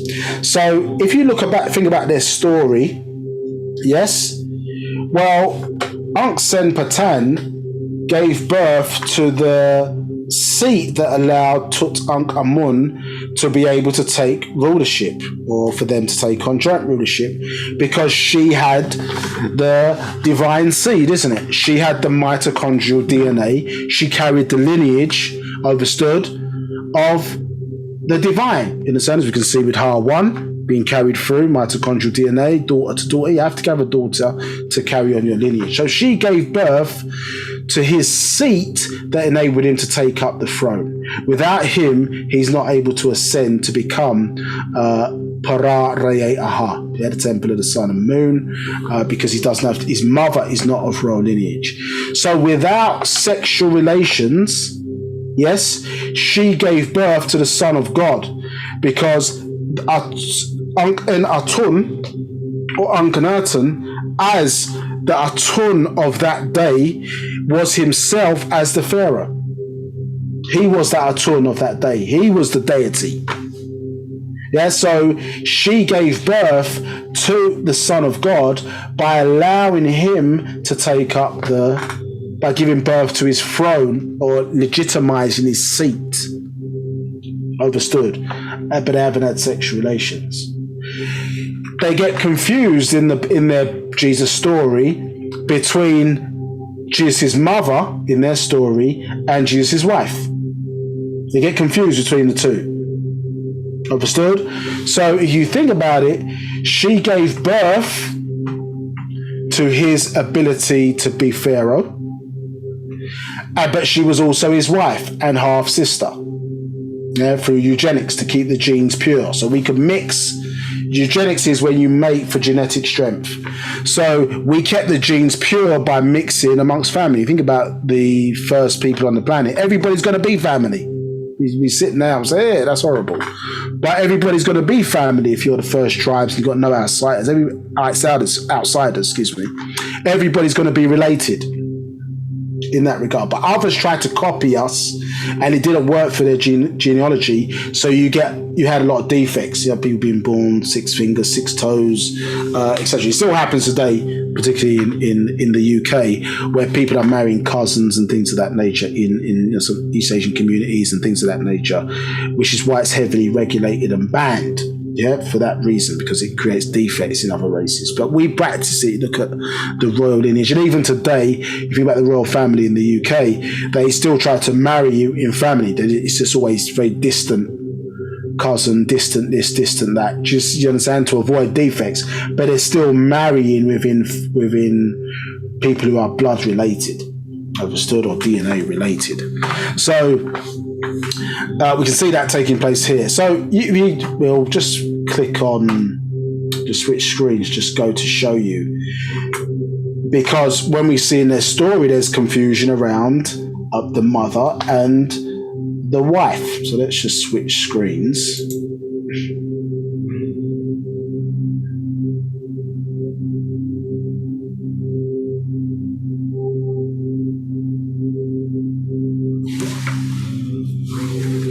Just bear with me 1 second.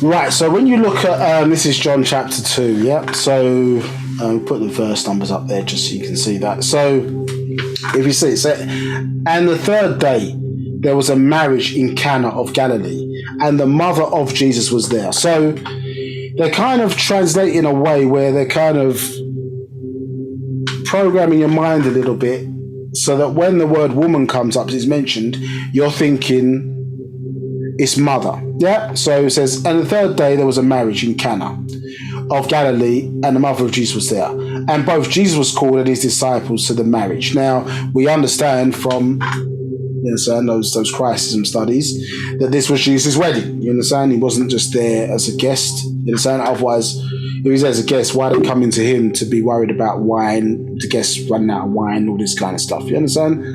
Obviously, if you're the host, they're now going to come to you. If not, why are they troubling you if you're a guest? Now, it said, and they wanted wine, and the mother of Jesus saith unto him, they have no wine. Jesus saith unto her, Woman, what have I to do with thee? Mine hour is not yet come. So here, all the way in every sort of verse leading up, it's mother of Jesus, mother of Jesus. And then he says unto her, Woman, what have thou got to do with thee? Now, you could say that's kind of a rude way to address your mother, son of God, but we'll leave it for the moment. Now, but however, when we look at the word woman here, we've changed it slightly, but it's the word gune. Some spell it Gune with an accent. Yeah. Now, when I click on this, so you can see what that word means, it says woman of any age, whether virgin or married or widow. You see here, wife.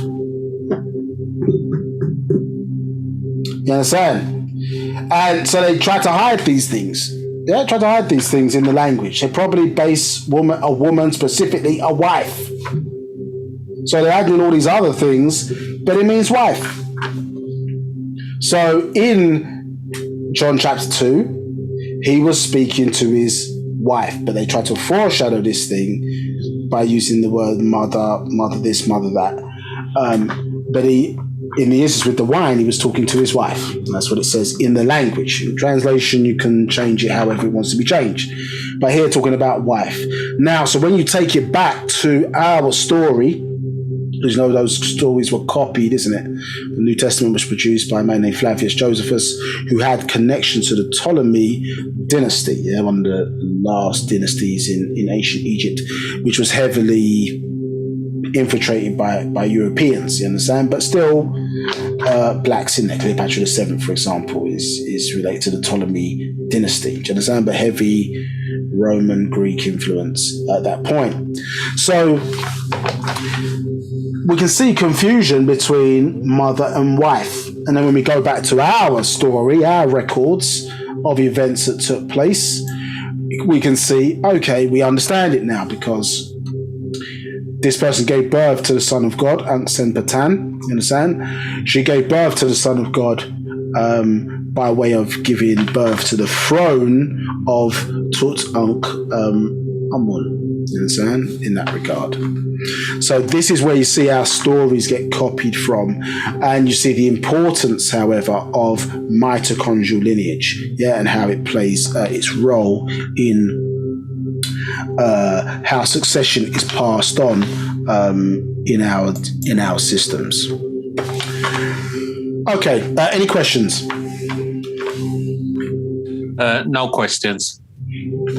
Okay, so I want to roll through this. It shouldn't take us too long to go through this, but I just want to roll through this fairly quickly, and then we'll tie everything up in part 4. So, Hatat She'ep Satoko, they call Hatshepsut, or Ma'at Ka'a Arayay, it's also another one of the names. You see her with the beard here, Habas, I think the word is in Sabaik. Postiche is what it's called, or what they refer to as the postiche, and symbolizes, is what male, not even male, but what male, I should say, in its first instance, male para raye'aha, or pharaohs used to wear, understood, and you can see that she is wearing it as one of several female pharaohs who took the throne. We're going to get more into her story in part 4, but we're going to focus on a particular Patriarch And this is depictions of her. And so you see, in that depiction, let's say, we're seeing her wearing a crown that denotes rulership of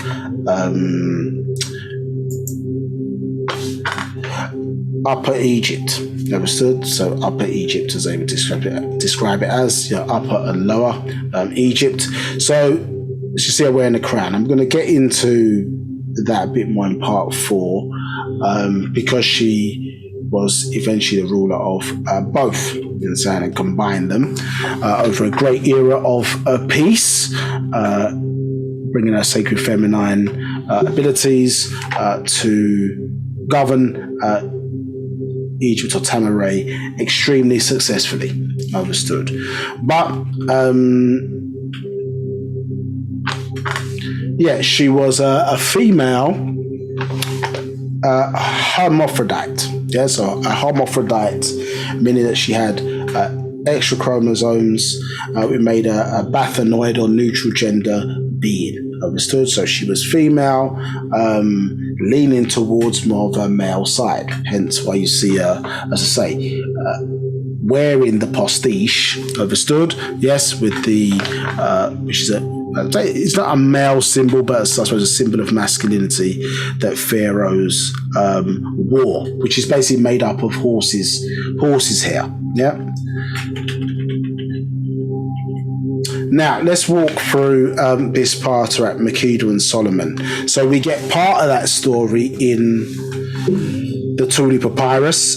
This is arguably a more extended version of that. You understand? So again, if you haven't heard it, go and check out the YouTube channel on Wu-Sabat and check out that reading of that. And so I've done a transcript to make it easy for us to walk through. If there's something I couldn't hear properly, then I'll put some blanks there just to not to mislead in that regard until the written version comes out at some point. So 1 says, for all Sabians who seek to know the facts of our story. 2, much has been said about our ancestors. 3, the liar of liars again lied in his book as to who is who, dates, times, places, and persons. So you see a lot of the confusion has come in, and we're obviously showing you how stories get retold, things flipped around, changed, so on and so forth, mainly in the Bible, and then more latterly the Quran. And the word Bible ties into a Babel, and it means confusion. And so this is what happens, or has happened to our culture, and why you need a being like Dr. Malachi Z York, in-housed by the being named Ba'h B'ah Yaanuwn, to help us to set the record straight, because it's so confusing. Not to say he's the only one who's attempted to try and do that, but the clarity that we're seeing here, and the releasing of the uncovering of the mysteries in this way, it's never been done so clearly before he came along. Now, so such is a case of a man called... I'm sorry to interrupt, Nabab Katnihes. Would you be able to switch the screen back? We've still got the previous text on the screen. Okay, thank you for that. Switch.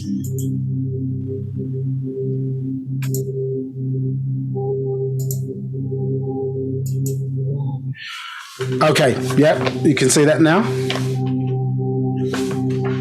Yes, I can see that, yes. Okay, so let's go back. So sorry, I think I was on that previously. So as I say, we'll cover that a bit more in part 4 in more detail, just showing the postiche, which was the beard that of horse's hair that pharaohs used to wear, denoting masculinity, or a form of masculinity there. And you see that Hatshepsut, or Hatshepsut, was wearing that, as I say, as a hermaphrodite, who was a woman, female form, male inside, so neutral gender being, or bathanoid. And she wore that to express, you understand, that side of herself. So she was both genders, female, obviously outside, but a gatekeeper, which we'll touch upon that a bit later. So, and we were showing different crowns here, which denote certain types of rulership. So that crown that you see I'm wearing in that picture is the Hadet, and as I say, denotes rulership of Upper Egypt. So when you see them combined in this way here, we see that's rulership of both regions, and we're going to touch upon her in a lot more detail in part 4. Now, I'm going to get into, say, Patriarch Solomon and Makeda, the transcript to this, just to make it easy. So let's walk through that. So, 1, for all Sabians who seek to know the facts of our story. 2, much has been made about our ancestors. 3, the liar of liars again lied in his book as to who is who, dates, times, places, and persons. So they created their 6,000-year history by way of his story. It started when he started to write things down. That's why it says Genesis 1:1. In the beginning, God said, did. You understand this? That's what they call a beginning within many beginnings, all within existence. Yeah. So, but no one's been able to verify or prove their version of events. Understood? They're only what they've written down from their own imagination and own mind. 4, such is a case of a man named Solomon, a Masonic title, sound meaning son in Latin of the Romans, Caucasoids, and Christians. Yeah. So Sol, Om, On. Yeah, and so same thing happens. Yeah, that this is where they've taken part of the letters from certain languages and cultures and then combine the names. So Abraham, yeah, Sol, Om, On. Understood? Yeah, Isaiah, refer to Isaiah chapter 19. For more information on that. Now, 5, Om, the sun is in Sanskrit of the Hindu of the East Indians. On, the sun in translation of Hebrew, Bible of Anu, of the sun for Chamamu, Egyptians by the Greeks. Yeah, so Sol, On. Sol is Greek for Sol. Assume Roman for Sol. Yeah, Sol is in sun. 7, in Hebrew, he was called Jedidiah. 2 Samuel 12:25. Jedidi, darling of Laban. That's what it means, darling of Laban. 8, who also became known as Solomon in Hebrew, Shelomo, Safe. 9, he was born out of rape of Canaanite or Hekachasut, cursed leper, a Hittite female. Their Bible calls Bathsheba the daughter of Elam. Yeah, so again, certain cultures, Rastafarian culture, certain Hebrews or whatever, bigging up Solomon. You know, again, he was born out of rape. So, yeah, that's not going to have some impact on his development going forward. You know, God couldn't think of all the people chosen in the world, of all the potential incidents, it couldn't have been something. That's your guy. That's your go-to person. It couldn't have happened without the devastation of somebody being raped to cause you to be born. I'm assuming you have to step back and think of the mindset of what we're reading about here in this so-called good book. Yeah, that your holy guy, your go-to guy, born out of rape. Okay, but let's continue. 10, the consort of Uriah the Hittite, who I think David tried to have killed, didn't he? So that he could take his wife. These are the characters that we're basing, people are basing their morality upon. Anyway, of the tribes of the cursed leper Canaan. So Abraham said, don't mix with these people. Understood? Don't mix with these people. Yeah, so God is Abraham's guy. So don't mix, don't take a daughter unto those of the Canaanites. Yeah. Bible, not us saying it, the Bible, according to them, is saying that the Canaanites are the cursed seed through leprosy. In Leviticus 12, 13, 14. Yeah, chapter 14, 34. God himself says, I've placed the curse of leprosy in the house. Yeah, the genes of Canaan. Understood? But their go-to guy now is, or one of their go-to guys is a combination of a rape now between, these Judaic tribes and these Canaanite tribes who they're not supposed to mix with. But here we go. 11. So this man was born a mixed seed according to their Bible books.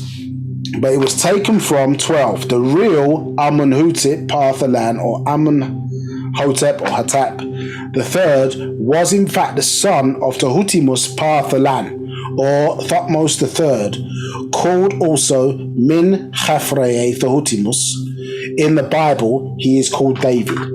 So they've taken the stories or our records, for example, and created or taken part of a person's story, sometimes even names, etc., and then mixed it and jumbled it all around to give you a character in their book and Bible. Now, sometimes the reason how people get drawn in emotionally is because they sometimes are using names or terminology, or maybe the story might have some notes taken from real incidents and things that have taken place. So it can draw a person in emotionally because somewhere in that genetic or memory of ours and reservoir, it's got some resonance to it. You understand? But it's been mixed and meshed up. The same way like in movies, you know, they will use, if they're doing, I don't know, a science fiction movie or whatever, they don't just make up names of places oftentimes. They use real terminology because it gives what the movie validity. It makes the illusion seem real. And it's the same thing as the master teacher expressed. Remember Egypt in the class, Egypt and the Bible, how they connect to Egypt because Egypt was a real place, real culture, etc. And it gives their fake story validity by tying in. Okay, Abraham went to Egypt. Moses went to Egypt. You understand? Even Jesus in their story spent some time in Egypt, yes, from age 2 to 12. Understood? So it gives them validity because this is a real place, a real culture, etc. Understood? But in ancient Egypt, in our culture, we can't find none of their characters visiting, and we kept records of everything. You understand? Before there was an internet, our internet was on the walls, you understand, of ancient Egypt. You understand? Black Google Chrome is on the walls in ancient Egypt to go and look things up, how people were living, who they were, what type of person, lineage, so on and so forth. Understood? So here we see in the Bible he's called David. 13. And Amenhotep Parthalan's other name is Nabab Ma'at Reye, Amenhotep. They created their Solomon of 2 men. 14. Amenhotep Parthalan and Ramus Parthalan, or Ramus II, who was also called Asar Ma'at Reye. Setep en Reye and Rarus Meye Ma'at Reye Amun. Understand? Who you know as basically Thutmose III and also Ramesses II. Understood? Yeah, just to keep it simple for people. You understand? Of those 2 individuals, they combine their stories or their incidents to make Solomon. Yeah, the story of Solomon. And between them you find sons. Amenhotep Parthalan, Amenhotep II, who was in fact Adonijah in their Bible. So this is why when you go through books like Degree of Christism, Jesus found in Egypt, yeah, and then the second set of the evolution of those books, Jesus found in Egypt, the beginning, Luciferian conspiracy, etc. All these books are trying to express to you how this game got played, you understand, and how a lot of their stories are based upon celestial movements and these types of things. So it can take a long time, especially if you've been raised in these religious degrees, myself a Seventh-day Adventist, it can take a long time to unravel that. These books, it's when I say they are medicine to address this particular issue that religion, which ultimately has made us subservient to other races. You understand? But the point is, it's caused a lot of these confusion from these stories that were imparted upon us. Many of us when we were children. Some of you more new school, never encountered religion, blah blah blah. So maybe that's not an issue for you. So you can just jump into the stuff as is. Actual facts is, but some people it's very difficult because they was immersed with certain stories, and as we're going to find out more in part 4, how planets, suns, comets, etc. some way they've been transformed into people, and so we've got caught up in the mythology and the lies and forgotten about the reality.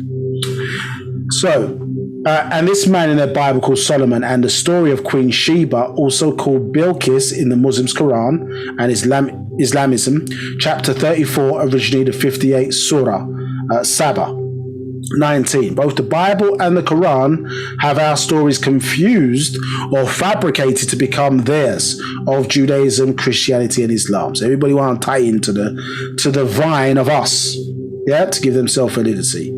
20. Yet Sabians know that the Quran of the Muslims or Mohammedism are no more than copies of the Christian stories. Yeah, so we know that the Quran is a copy of the verses in the Bible. 21. And Sabians know that the gospel of the Christians and of the denominations and subgroups and followers of Jesus the Christ of Christians, Christism, are no more than copies of Hebrew Israelite Nazaritisms. 22. So in fact, they share the same story, but in each claim they are the chosen of their God, be Elohim, Yahweh, Theos, Kurios, Allah, Ra. All worship the same unseen, unconfirmed spirit which they worship. 23. So all their stories also change from book to book, history to his story. Verse 24.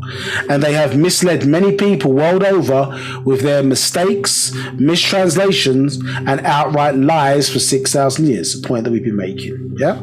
25. Many true stories were changed into songs and psalms. 26. One such is called the Song of Solomon, found in their Bible. 27. It's about Hatshepsut, who is also called Hatshepsut. This is the same person, Ma'at Ka'are or Ma'at Ka'are, being translated to become Makeda, who the Muslims call Bilqis. She was also called Kemet Amun Ma'at Khafreye. 28. She is the daughter of Khafka'areye, Thahutimus Parwahan, Parwahan the first, Kepa Ka'reye, Tahutimus, Thutmose the first, as some record her to be. 29. To some, she is Abishag, the Shulamite woman. So again, you don't know these stories, you can look them up in a biblical text. 30. It was said she married Haf-en-Reye Thahutimus. 31. He had a second wife named Isis, who birthed Thutmose III. So 32. When Haf-en-Reye Thutmose II died, his heir and son by a woman of non-royal birth, Min Khafreye Thahutimus, or Thutmose III, was too young to rule alone.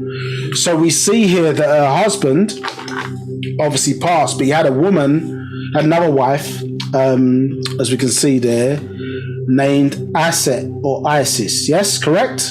Yeah, who birthed Thutmose III. So in a similar fashion, remember we just saw with Tut Ankh Amun, who Ankh En Atun or Ankhenaten married or had him by way of a woman named Kia, who was considered, at least by their standards at that time, not of royal birth. Overstood. And we see a similar thing happen. So he's had a child, yes, Thutmose III, who is not of royal birth. So because he was a son, he's supposed to take on rulership, but he was too young. So basically, they had to now put a regent who was his stepmother, yes, Hatshepsut, to become to rule alongside him. It's called co-regency. Yeah, to rule alongside. He was too young to rule. And plus, as well, he didn't have royal lineage because his mum was not of. She was of non-royal birth, as they describe it as. Yeah. So let's read 32 again. So 32. When Haf-en-Reye Thutmose II died, his heir and son by a woman of non-royal birth, Min Khafreye Thahutimus, or Thutmose III, was too young to rule alone. So Hatshepsut or Hatshepsut became queen as an assistant. 34. In time, she took over as Nasutat, so female ruler. So you can be a Nasutat, doesn't necessarily mean that you're a Para Reye Aha. So they are two separate things, but a ruler can be both ruler and Pharaoh. Understood? In that sense. 34. Her shepherd, lover, and talented master mason, the architect named Sen En Mut, steward of Par Munthar Amun Rayay. So, obviously, when her husband died, she, had a sideman. You understand? She had a sideman, obviously, who was Sen En Mut. 36. He became tutor or lover. So say sideman, but he was her lover. 36, but they wasn't married or together in that way formally. 36, he became tutor to the daughter of Hatshepsut, who was named Nefrutet en Rayay, or Nefer Ru Ra. Yeah. 37. He later had sex with her as well, then ran off with her, and they were found together in the desert. Nefrutet Enre was hidden in a high hill cave, not to be found. It will be found. So, obviously, Sen En Mut was put in a position of trust, and obviously he was the lover of Nefrutet Enre, his mother, and then in that position of trust, he violated that trust and had sex with her daughter. They ran off together, and because basically both of them had betrayed not only her in her rulership position, but they shouldn't have, and obviously in that sense, he's also defiled, he has defiled the divine lineage. Because remember, she's the daughter of a woman with royal lineage. So in doing that, both of them got put to death. Understood? Yes? As this is what's being expressed here.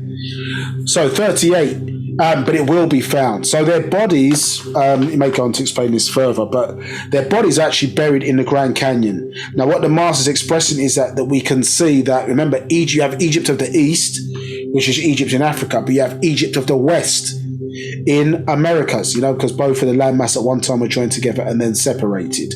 And this is why you see, and we used to sail, fly, and at one time before continental drift, walk over to that continent. And so you see some of the cities in America which are named after, isn't it? Kadem Mukmatu, ancient Egyptian cities, yeah? Or Mukmat, cities, in that regard, yeah? So, like Memphis, understood, Harlem, and some places like that. Kentucky is not Kentucky, it's King Tut City, yeah? So they what Freemasonry, or certainly Euro Freemasonry hides, is Egypt of the West, yeah? Which obviously we rebirthed in the form of Tamaray in the 476 acres that we procured on our tribal land as Yamasi, and built an Egyptian village, come into town, city. Eventually it would have been, had we been able to keep it. So, being her, Hatshepsut became a lesbian, lover of same-sex females. So remember, she was a neutral gender individual. From a desire point of view, could be attracted to both male and female, because she was, as I say, a neutral gender being. So insofar as outside her body was female, internally she expressed as male.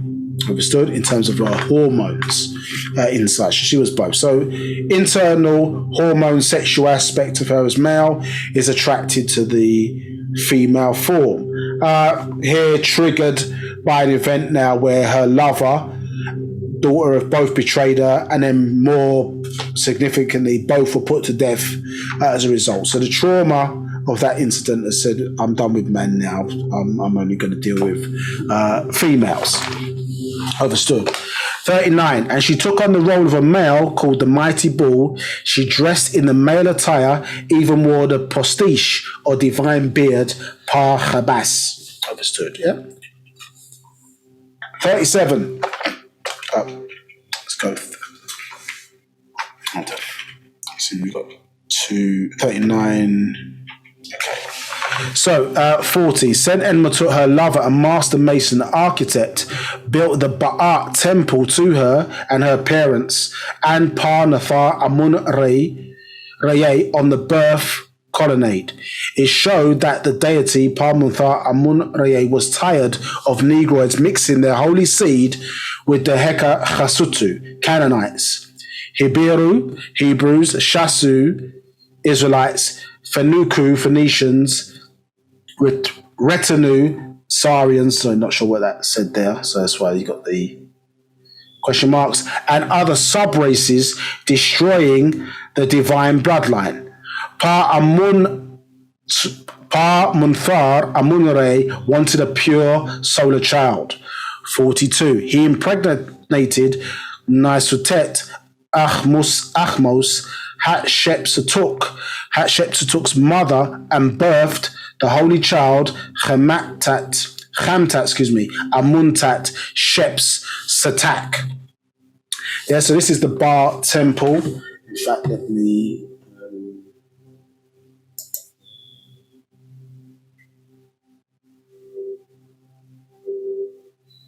switch screens for a second.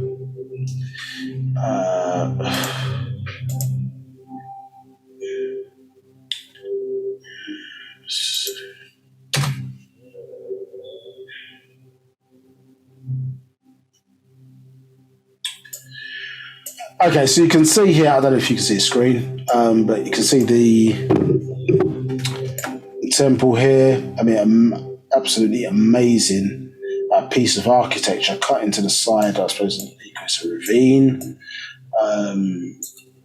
So when we talk about master builders, we're not talking about just Freemasons, we're talking about people who can build as well. You understand? Absolutely amazing bit of architecture here. See some of this,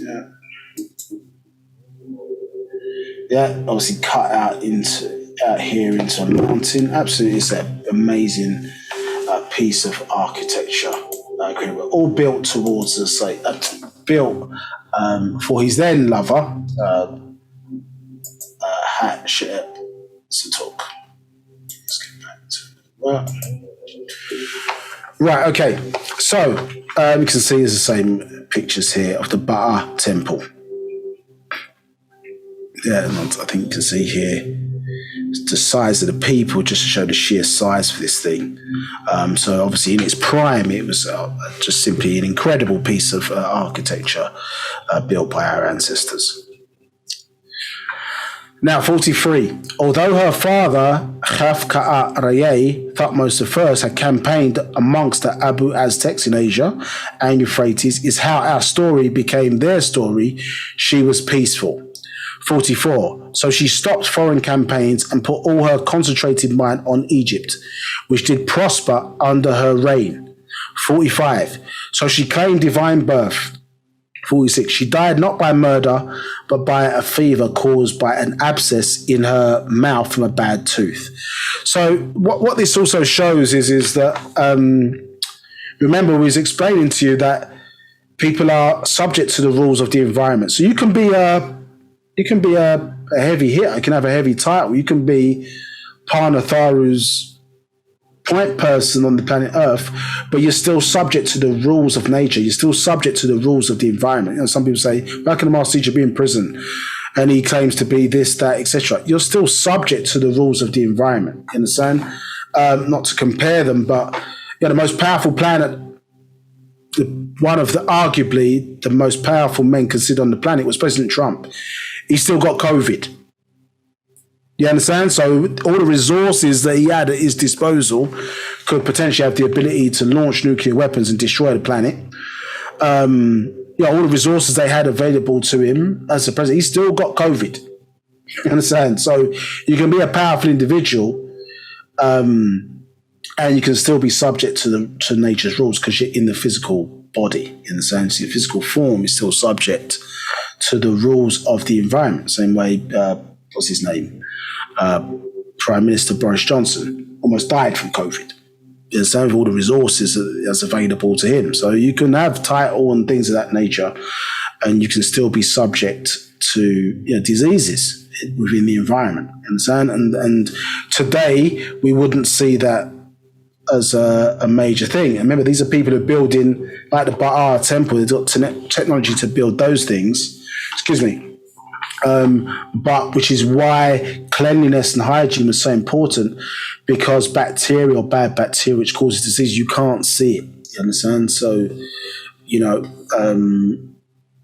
a lot of our today medical advances, remember, have come out of war in the main. You understand? So they haven't just come as people sitting in a lab inventing things necessarily, but a lot of advances have come out of war and conflict in regards to that. So maybe at that time these things were a lot newer, understood, and so how to deal with them wasn't necessarily as well understood.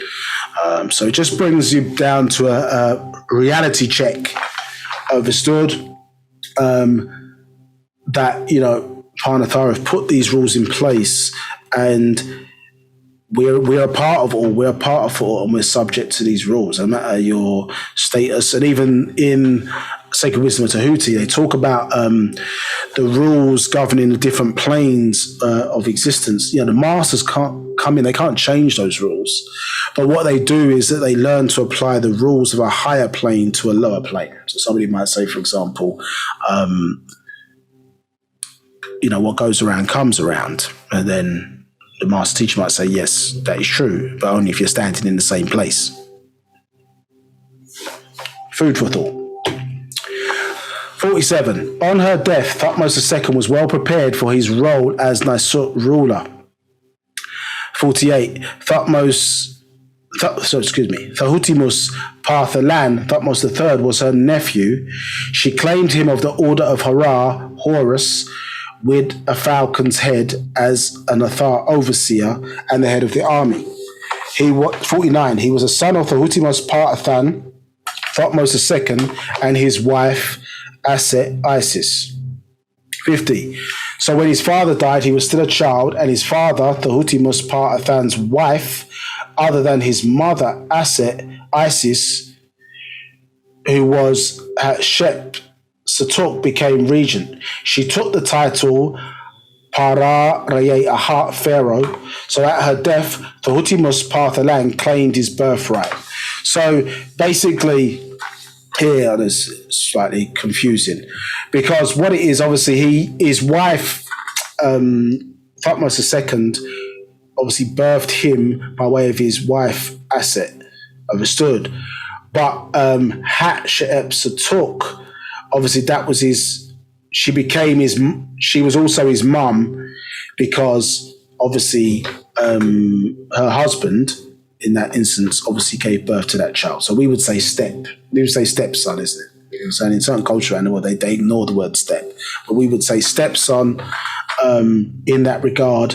But because remember, they were Hatshep Satuk and Thutmose II, the second, would have also been related by blood, understood, that was also his auntie. You see, so this is where it gets complicated. So that's what you're reading about here. Yeah, we can just take a bit of time to study what's taking place. So at her death, Thahutimus Parthalan claimed his birthright. So you see, because there would have been challenge, isn't it? Because, hey, your mother wasn't of divine birth, but obviously he got his divine birth by his connection to Hatshep Satuk. So he's talking about how she obviously elevated him, because remember, there could have been challenges because his mother wasn't carrying the mitochondrial line, you understand? And she didn't marry Thahutimus, Parthalan, so she elevated him to a certain position to show that connection. But it could have been subject to some controversy if we understand the rules, isn't it? Yeah, so they've obviously tried to find a way around it to make it work. 51. He is in fact where they created the story of her having a son by Solomon. 52. As recorded in the records called Kebra Nagast, the Book of Kings in Ethiopia. 53. In it, she is called Makeda from Ma'at Re or Ma'at Ka'a Reye. 54. And they claim she had a son by being deceived by the King Solomon to have sex in his tent. 55. They claim their son was named Menelik, son of Queen of Sheba. 56. Muslims of Islamism call him Ibn al-Hakim, son of the wise, or Abdul al-Hakim, or Abna Hakim. 57. In Hebrew, it will be Ba'h B'ah Hakim, Ba'h, son of, Ba'h, son by relation, a blood relation.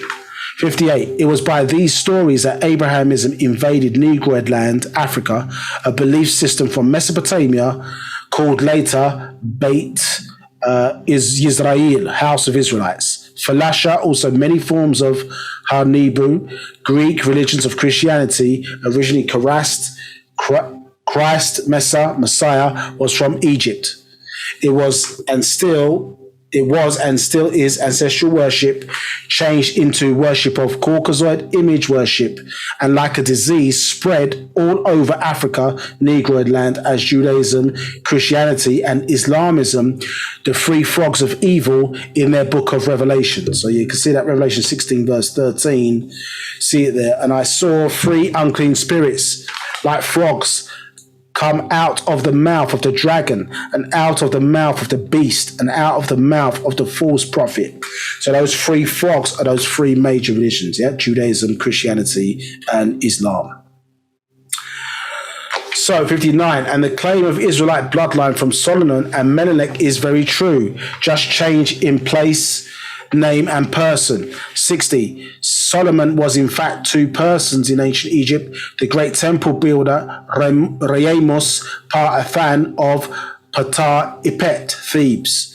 61. Who was named Asar Ma'at Reye or Merihara Ba'ah. 62. The widow's son is Horus, son of the widow Ashtet, Isis. 63. This is also related to the widow Ashta Isis, wife of Thehutimus Parthalan, Thutmose II, who died and left his son Thehutimus Parthalan, Thutmose III.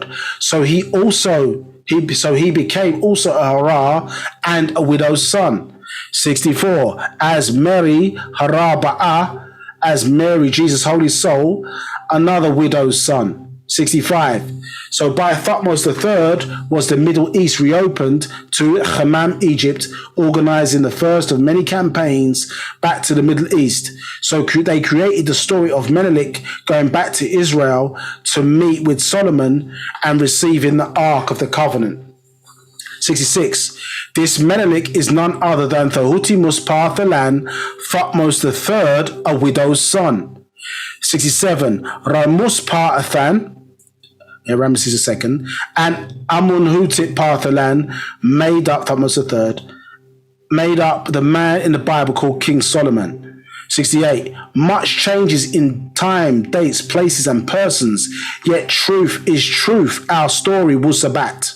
69. It was also Hatat She'ep Satuk who reintroduced our ancient language, Sabaic.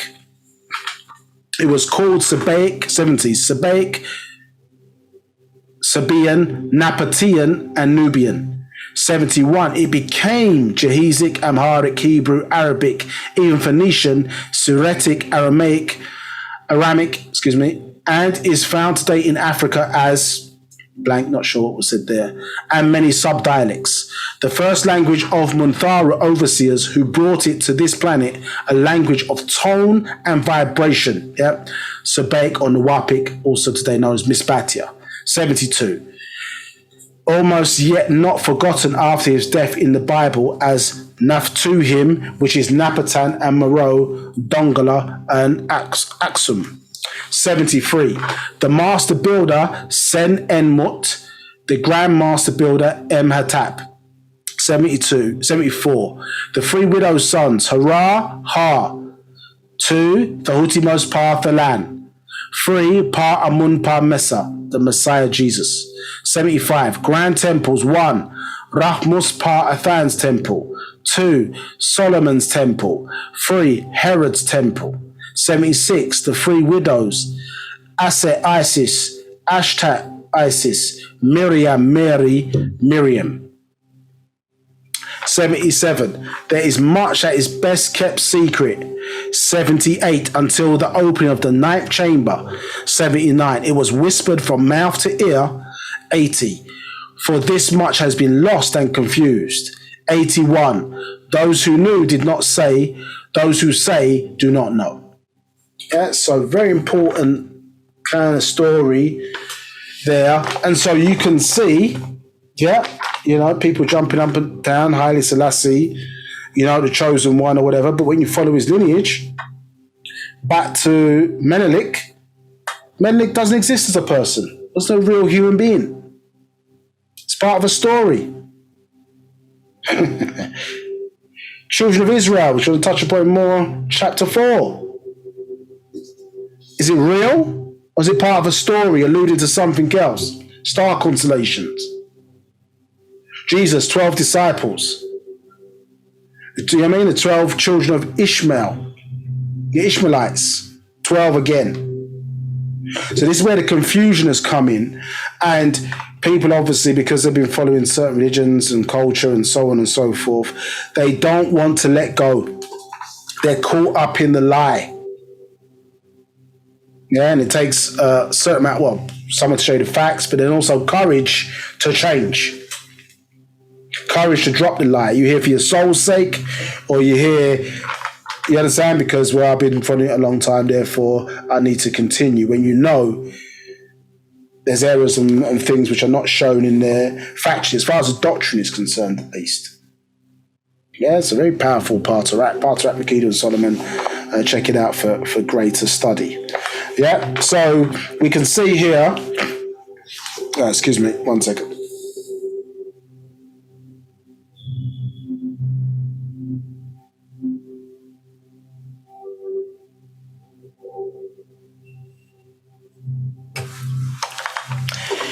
We can see here where on our map, which we're going to study in a bit more detail in part 4, but we can see here even on the structure where you see hermaphrodites and hermaphrodites represented. Because here we can see that you saw an upright woman. So remember, as we expressed before, both Bathanoid, which is neutral gender, and Masnoid, male gender, they both come out of femnoid, of the woman. So the woman birthed both of those. But you can see here them represented. So this hermaphrodite and hermaphrodites have double the energy of a normal human being. Not both genitalia, that's a defect. But still hermaphrodite, but it's a defect form of that. They have the energy of both because they have more chromosomes in them, and so therefore more energy, and they can raise their vibrational rate higher than that of a normal human being, and therefore enables them to open up gateways, or what people refer to as portals, to other dimensions. Yes, and part of that was necessary for us to connect at certain times with part of those. So the planet is interlinked through something referred to as dimensional shift to our ancestors by way of the two planets, Risk and Patarnon, our Earth, are interlinked as the planet goes through its own ascension pathway. It's something called a dimensional shift every 24,000 years.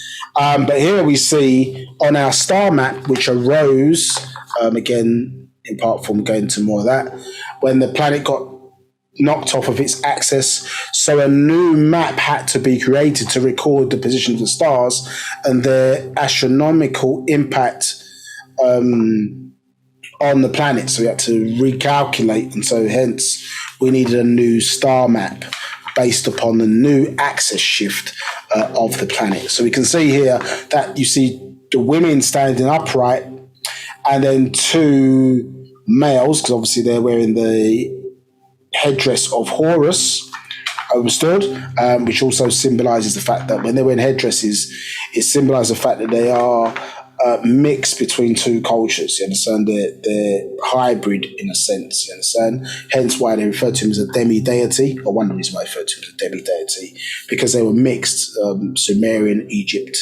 cross-cultural mix. Yeah. So here, in one sense, I suppose they're showing him why he's wearing a helmet. So because pre-dynastic deities, they're not wearing any helmet. Now, here, you see, they're kneeling down, and there's two of them for this one female. Understood? So that's showing that the power there of the hermaphrodite is twice that, symbolically speaking, of the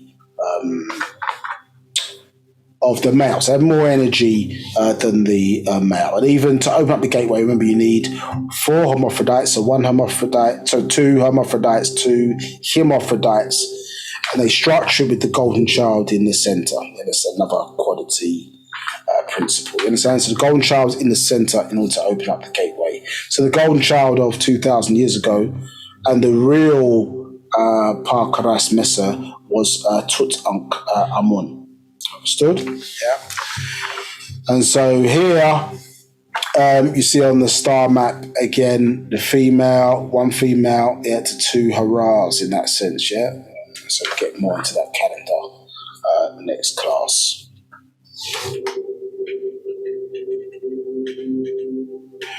Right, so I do want to just cover one more thing before we close out. And we've gone a bit over, so we just hang on.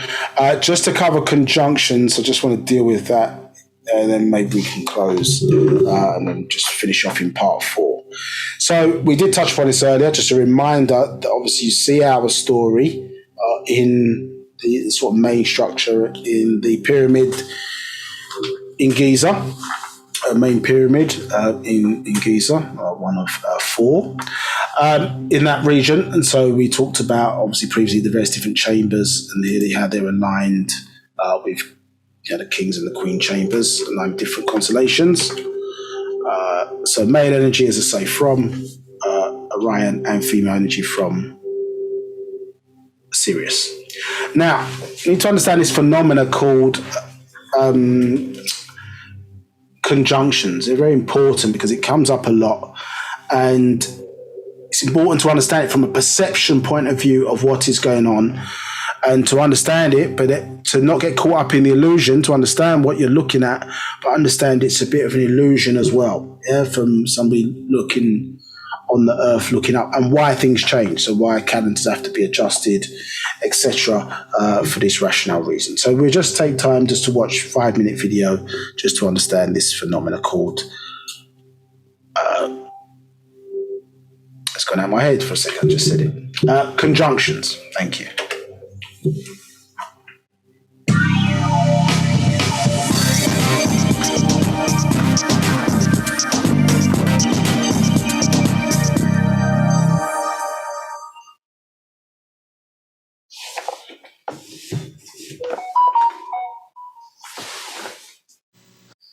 This is just a quick news update to encourage you to take a look at the rather nice conjunction between Venus and Jupiter that's going on in the southwest at the moment. Very easy to see. You really can't miss Jupiter and Saturn. They really are so bright. Jupiter's shining with a brightness of about magnitude 1, and Venus is about magnitude 4. So the brighter of the two objects is Venus. They're separated by about the width of your thumb at arm's length, so they're really going to get quite close.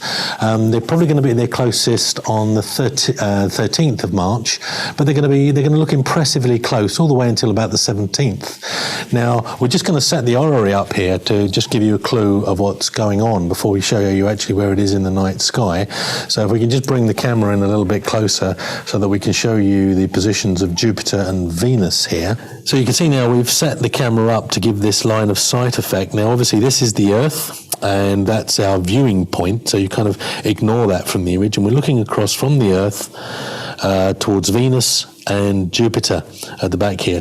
Now, this apparent gap between them that we're seeing in the sky, in fact, is not really correct. What we're seeing here is a simple line of sight effect, and really these two planetary bodies are at really quite extreme distances from one another.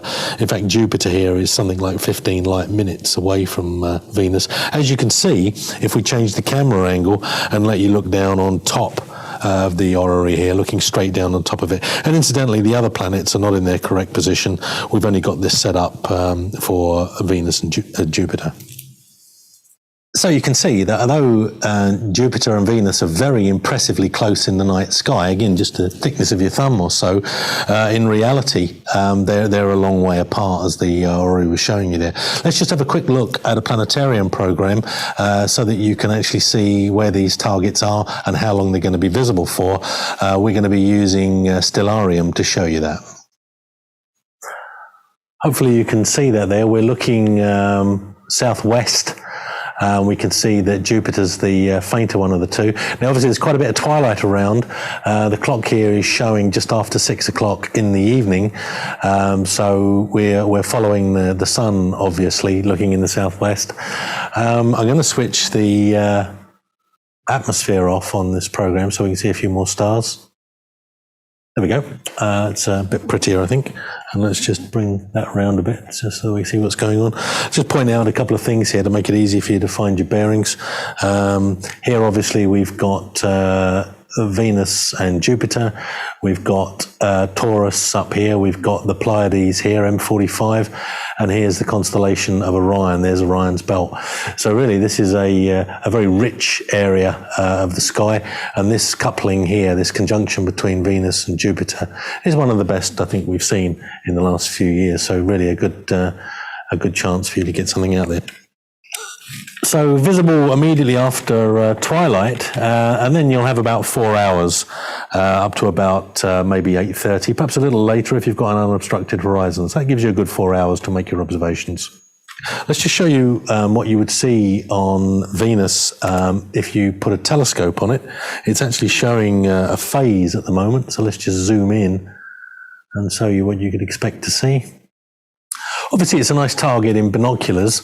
You're obviously not going to see the phase detail, but with a decent telescope with a maybe a 70 to 80 millimeter object glass or a 4-inch mirror, you've got a chance there of seeing the phase quite easily. You're not going to see those surface markings in the upper atmosphere. It's just going to look very white and very, very bright to you. Let's just come out and have a look at Jupiter as well. They're only going to be a couple of degrees apart, but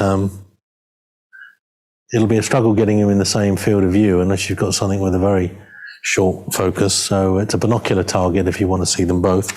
Whoops, let's just put Jupiter in the middle and zoom in again. There are the 4 Galilean satellites disappearing out of shot. And there's Jupiter. Obviously, that's the kind of detail, really, that you would need a more substantial telescope to see. But certainly some basic banding and maybe the red spot there with just a 3 or 4 inch telescope. Anyway, that's it for now. It was just bringing you up to date with that conjunction. We'll see you again soon.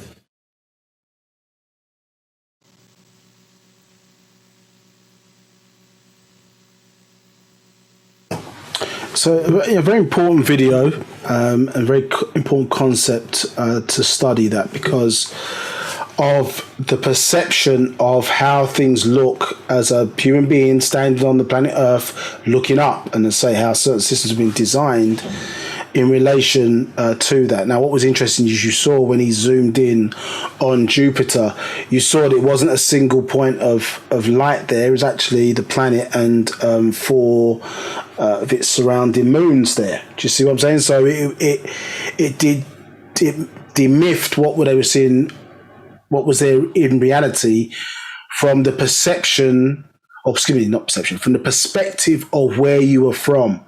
So we have to understand that when you're looking at Orion, they say, okay, it's a 7-star constellation, for example.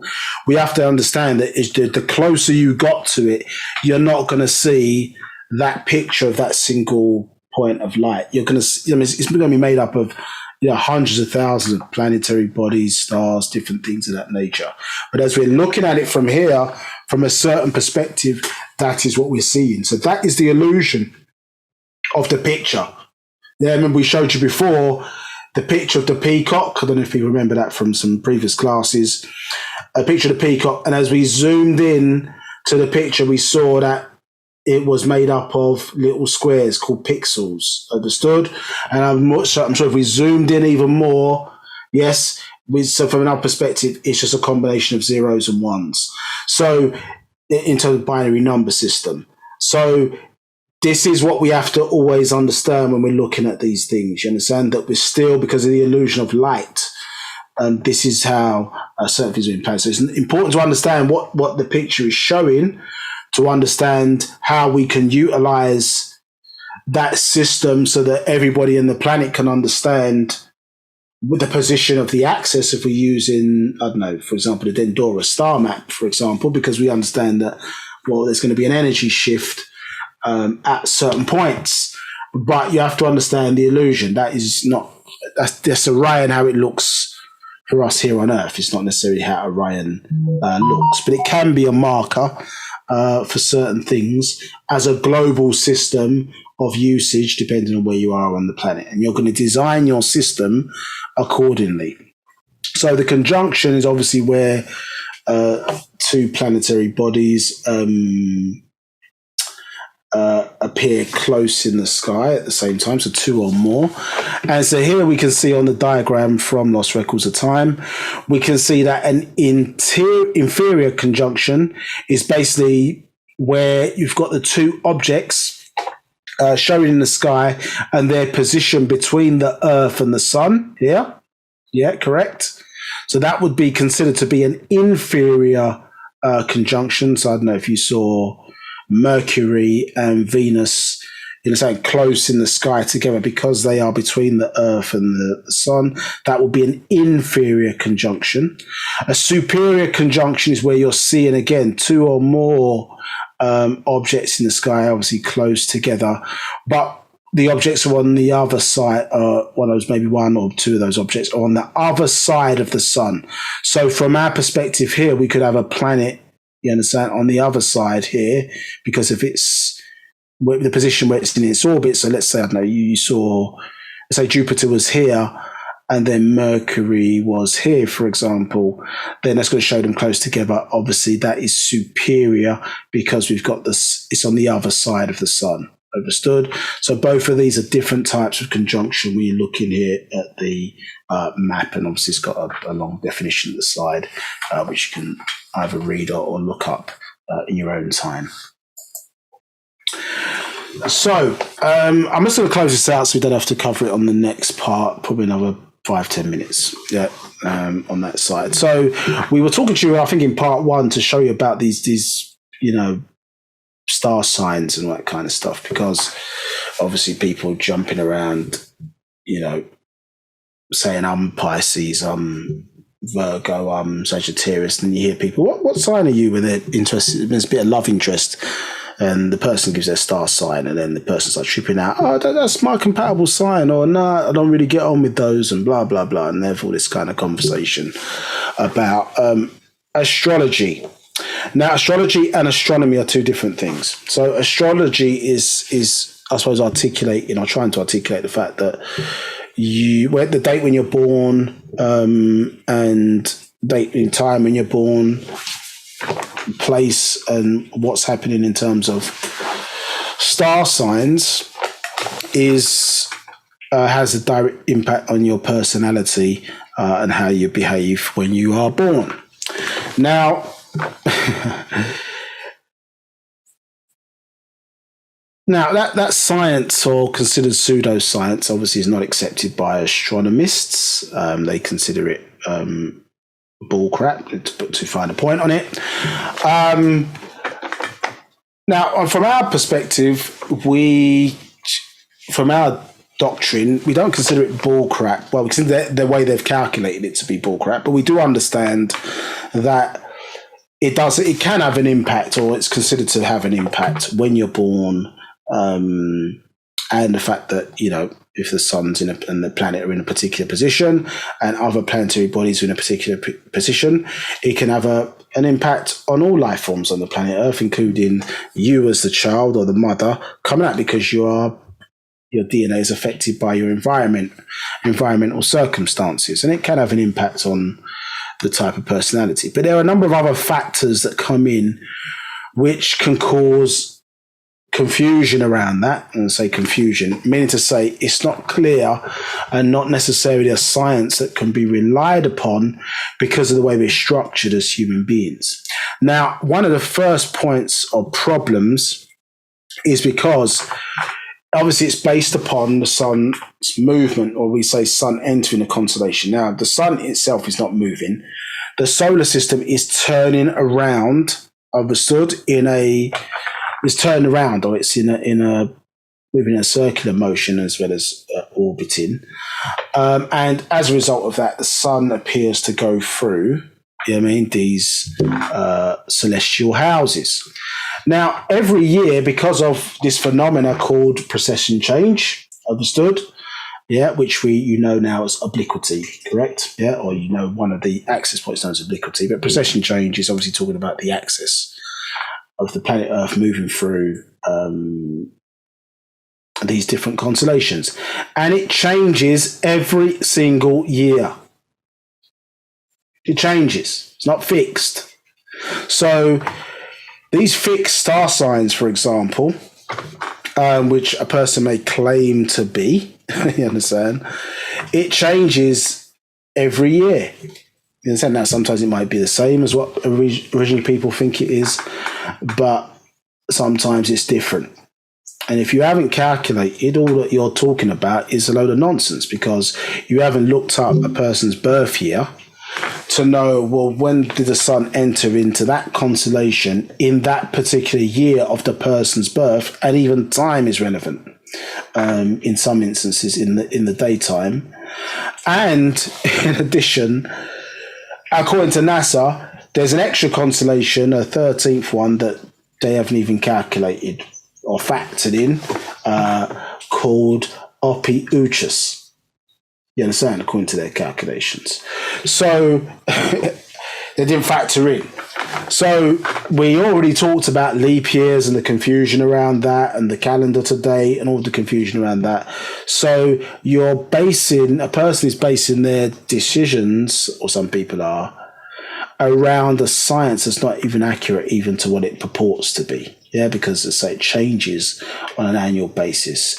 This diagram from Universal Workshop, I think, tries to show this. I'm not testing to its accuracy, but tries to show this in 2020, what people's data star sign is, and then what the constellation is in moving through that particular year. And this is the same thing, but 1,000 years before. Yeah, so, and it showed how these positions change, as a result of precession change. Yeah, how these images in the sky, where a constellation is positioned, and the planet Earth in relation to the sun, and how it's moving through the constellations, is constantly changing. Now, to us, that change may happen over thousands of years, but obviously to the size of these bodies, etc., it's not even a blink of an eye in time. You understand? To the age of some of these entities. Now, the reason why there's a lot of confusion around this is because, so we've seen that even with them on a timing position, it's not accurate. But you understand from a genetic KISS point of view, yes, where the confusion comes in, because you're made up of, 30 different personalities. You make up the 30th. If both your parents are alive, for example, then it becomes 28. One moment.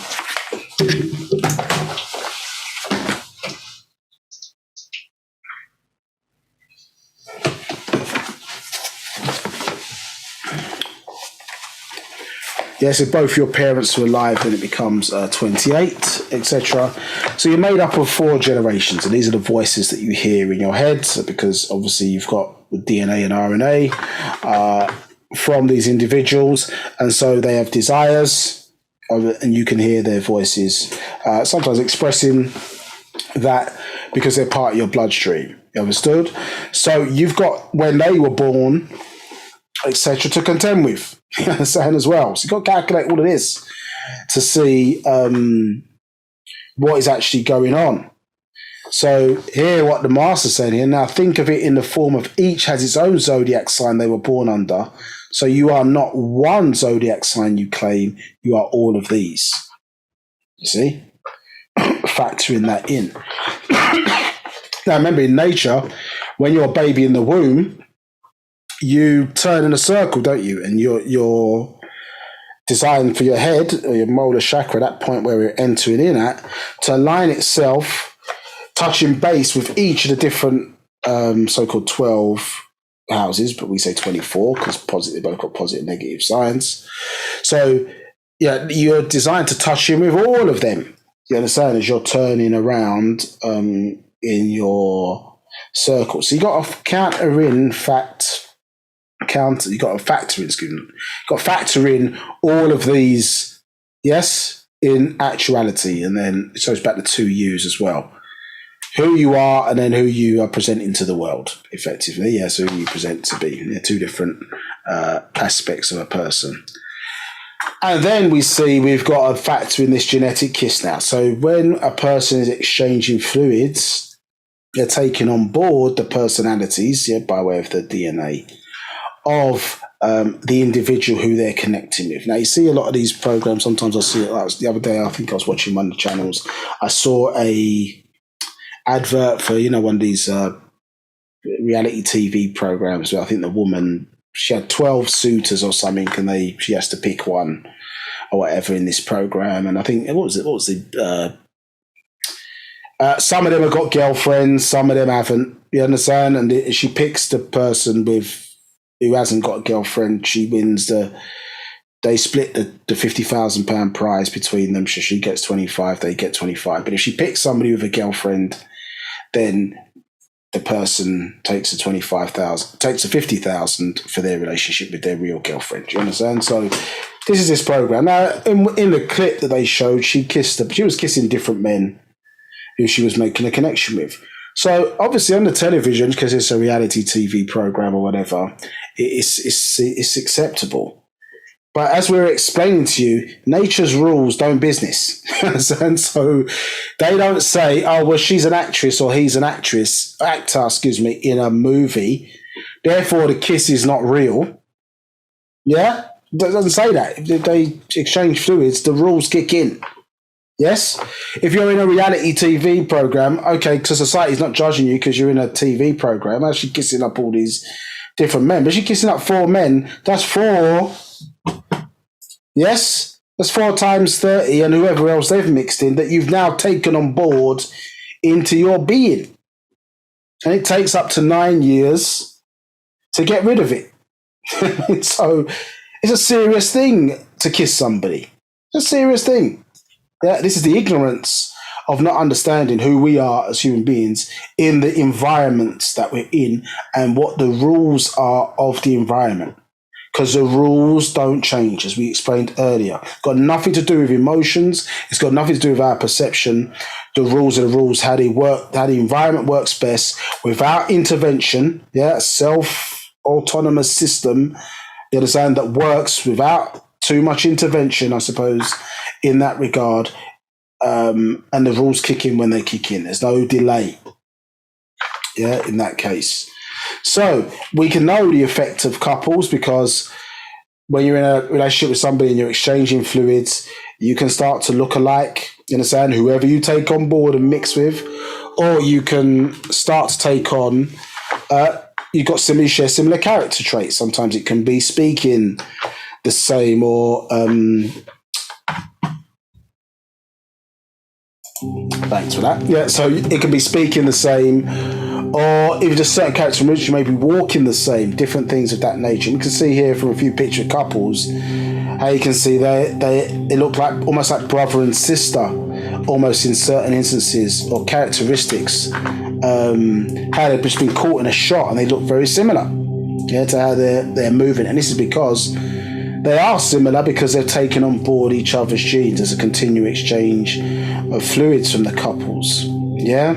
And some look alike, some have, as I say, start to take on board similar traits. You know what I mean? Subconsciously, don't even realise it's happening. Yeah? And we say whoever or whatever because, yeah, if you kiss a dog, you take on board their genes. So people letting dogs lick them in the mouth and this type of thing, I think it's Master Express, they're not licking because of emotion. They're looking because human beings have a lot of salt on their face, so they're licking the salt on a person's face. But if you take on board genes of an animal, so some people start to look like their dogs, and there's a reason for that. Yeah. So So they call it the science of the two mouths, isn't it, when it comes to females and males? Obviously, we've got the one mouth in that regard. So whatever you put in your mouth, it becomes part of you. They say you are what you eat, correct? So in Lotus of Life, it's all about science of two mouths. So when women obviously take on their Lotus of Life, or their vagina is also another mouth. So whatever you take in via that orifice, it becomes part of your being. Understood? So they obviously in their society like that loose living, loose moral thing. You understand? Even to the point now you can't even, I don't think you can even criticise prostitutes or sex workers now, or strippers or whatever. You're going to get cursed out for that. You know what I mean? Let them live. Da, da, da, da. But there's consequences to these, to these type of professions and actions, which you need to know about. If that's what you want to do, and you're happy to accept all the consequences, then fine. But the ignorance is the problem that we're having to address with facts. Understood? Yeah. So this is the challenge in that regard, in understanding what love is, what relationships really are in that regard. So you've got to factor all of that in with this star sign business. Yeah, so because, we're exchanging fluids, or people are exchanging fluids, at various points and times based upon relationships. Now, someone's asking a question about, putting your mate or whatever. I did ask the person for the verse. I don't know if they can give us that. This would be useful to have. But this is a thing about marriage, and it gives an interesting idea about love coming together, simply because, as I say, even though you are changing into the other person physically, because you're exchanging DNA, you're not supposed to morph into the other person. This is unnatural. Understood? And so and another thing as well, I suppose, is you've got to have a mentality of that, obviously you and your partner, when you exchange fluids, the reason why it's important to pick the right person is because you share each other's fate to some degree. But people will understand sometimes your partner's not on the transformation journey, or is weak and you're trying to pick them up, or it could be vice versa. Maybe you're the one who's lagging behind, whatever the case may be. And so sometimes you've got to make decisions based upon that ascension pathway, isn't it? Somebody don't want to transform and change, and you're going to inherit their fate if they're the one holding you back. So sometimes decisions have got to be made for the soul, not for the materialistic benefits sometimes of this world. We've got this together, that together, so on and so forth. Well, when certain things happen and you're not in the right space or place of transformation, your love is going to end up being the destructive thing that held you back, because you were basing it on your partner, not on what you needed to do to aid your transformation. So you allowed them to hold you back, and then as the masters even expressed, it happens every 24,000 years, when people get, when the partner father return to take those who are their children. Understood? Yeah. The person sitting there pointing at each other, blaming each other because they didn't do the things necessary to aid that transformation. You see, it's all real now. Obviously, when it happens, we'll know it's the case. But you don't want to be caught in where you're living one life and then your partner's living something different. That's a challenge, for some people. It's not a challenge for all people, but it's a challenge for some people. And this is what a great teacher taught of marriage, so that you just sort of understand how relationships work. Now, in our culture, I remember Mantu Hotep, one of our student teachers, Mantu Hotep, was teaching at one time, and he said, "There's no single people in our culture." So that's what he said. I mean, it's hard to grasp, but there's no single people. You know what I mean? In terms of, that's not you know, how society kind of says, oh, you can be single, you can be this.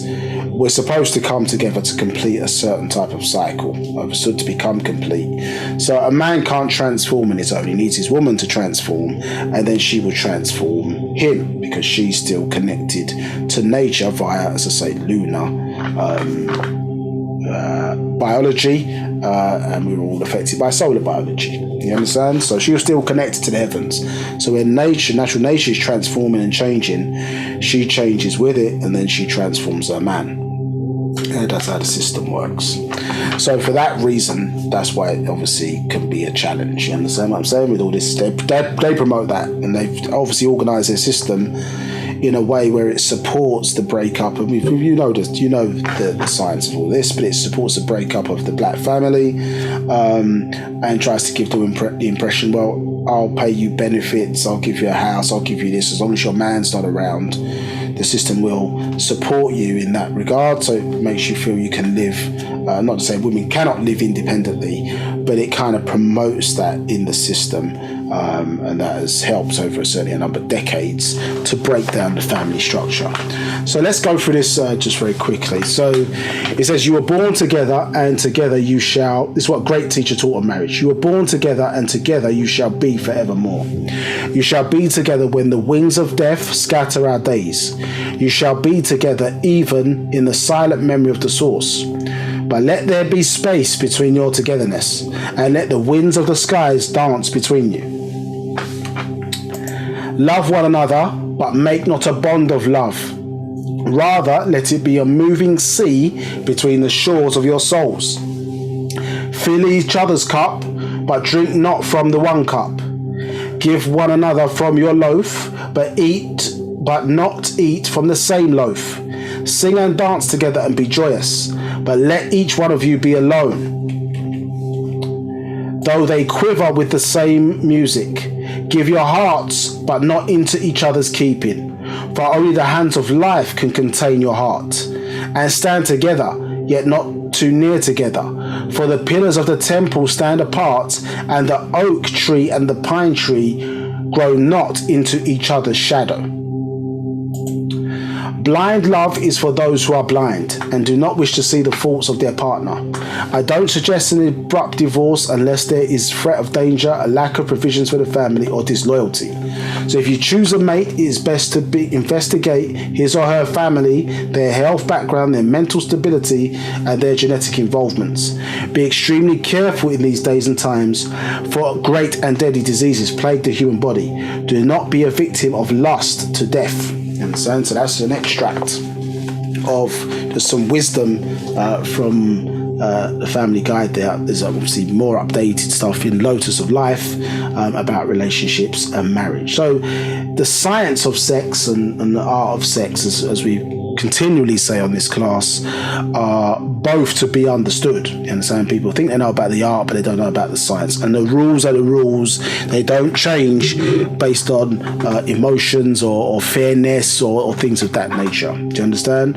So you love, but don't love too much.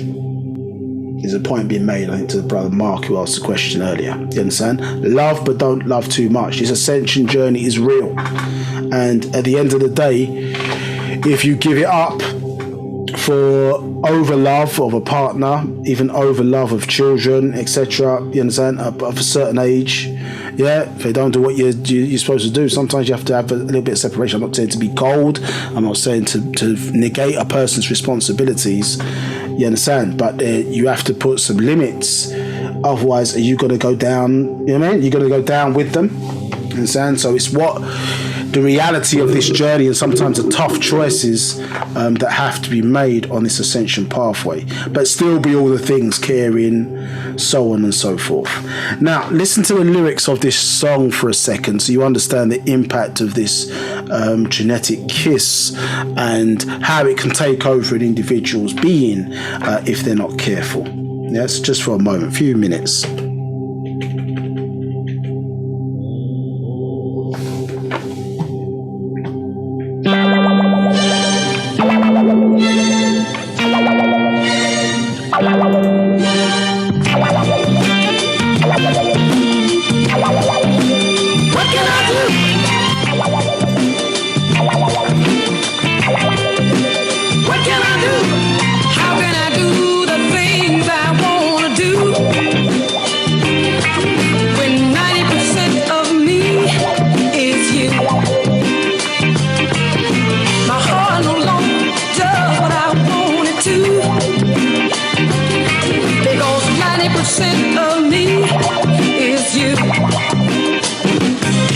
Gonna be the kind of woman that no man can move. I wanna have a kind of mind that no man can fool. I wanna look you in the eyes without getting weak in my knees. I wanna be able to do without you, despite of my needs.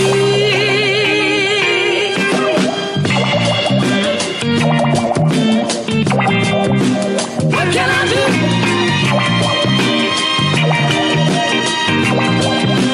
What can I do? How can I do the things I want to do? When 90% of me is you. My heart alone does what I want to. What can I do? Because 90% of me is you. You control my eyes. I can see no one but you. Baby, you control my mind. I can think of no one but you. You control my lips. It's long for your tender kiss. I never thought it possible that I could be controlled like this.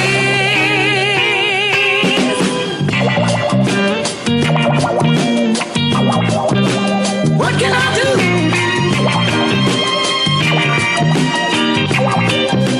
What can I do? How can I do things I wanna do? When 90% of me, babe, is you. And my heart no longer does what I want it to. You know why? Because 90% of me is you. Oh, how can I do the things I wanna do?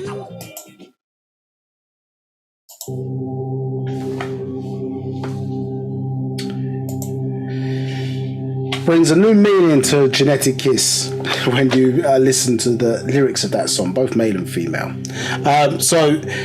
And what those external forces are, or excuse me, internal, as well as external forces that are controlling you as an individual. So a soulmate, as we can see here, is dealing with the fact of us coming together, I suppose, as male and female in that regard, and having the optimum relationship that can produce Ifrit beings, so Muahaku Ifrit beings, or also known as star children, understood? And some of the characteristics, I'm not going to go into too much detail, but some of the characteristics, for example, of a star child is that it doesn't actually look like one parent or the other. It looks equally like both parents, understood? So we're talking about soulmates, even within our culture, as a certain type of definition. And the point being expressed, as you're reading just through this part, or even verse 5, it comes with time and patience.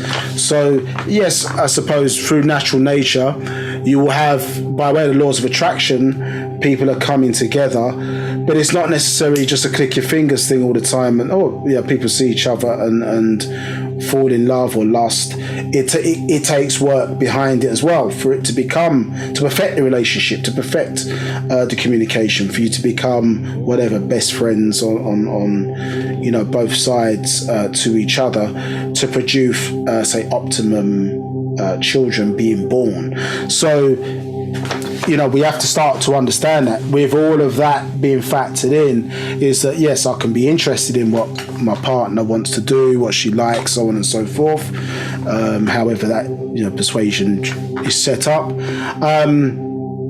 but I'm not going to become that, you understand? So I'm interested in it, but I'm not going to, I think in the certain culture they say, small up yourself, or you're not going to lessen yourself to allow the other person to shine. You both need to be able to shine. You both need to be able to express yourself at the same time, obviously taking into consideration who you're with and how that partnership best works with each other. Do you understand? You both can't speak at the same time, you understand, if you're answering a question. So one speaks, maybe the other finished off their sentence. However you work it, those systems need to be in place to help us to flourish again, to produce optimum children within relationships. And if things happen, then it happens, and we split, go our separate ways, so on and so forth. So yeah, obviously here is showing on both sides really how we all have to protect the environment. So men can't use women as a dumping ground for their semen, understood, and women have to be conscious that they can't take on board too much bodily fluids from different men, because it basically suppresses the individual's personality. So you're getting competing personalities within the individual, within your own personal environment or universe, because you're taking upon board multiple spirits, and obviously those individuals as men or multiple personalities, whoever they've then slept with or whatever, that's coming now into yourself. So you're getting conflicting agendas within your own body. And so basically, if you lose control of self, male or female, so you're not the one making decisions, you're being driven by internal or external factors that are driving your thinking, so you're not the one making those choices, then you lose your soul. You lose your connection to the mental. And as it's saying here, it can be hard to regain godship, because you're not in control of your being. And even that, I say on male side, it happens to them as well. So rituals and rites can speed up that process, where the natural process of expulsion can take 7 to 9 years, up to 9 years. But like the pole ritual in ancient Egypt helped to realign a person, it helped accelerate that process as well. And so obviously us as maybe people who were born in a time where we didn't have this knowledge, obviously, and not in the right environments created yet, we're going to have made a lot of mistakes in this regard. We've contributed, some people, not all on this call, but some of us have contributed to the problem, understood, and maybe still are, and not been part of the proper solution, and some of us have not made wise decisions in that regard. All this done through ignorance, and also part of somebody's other agenda to weaponize sex against our race, to stop us from coming together, stop the production of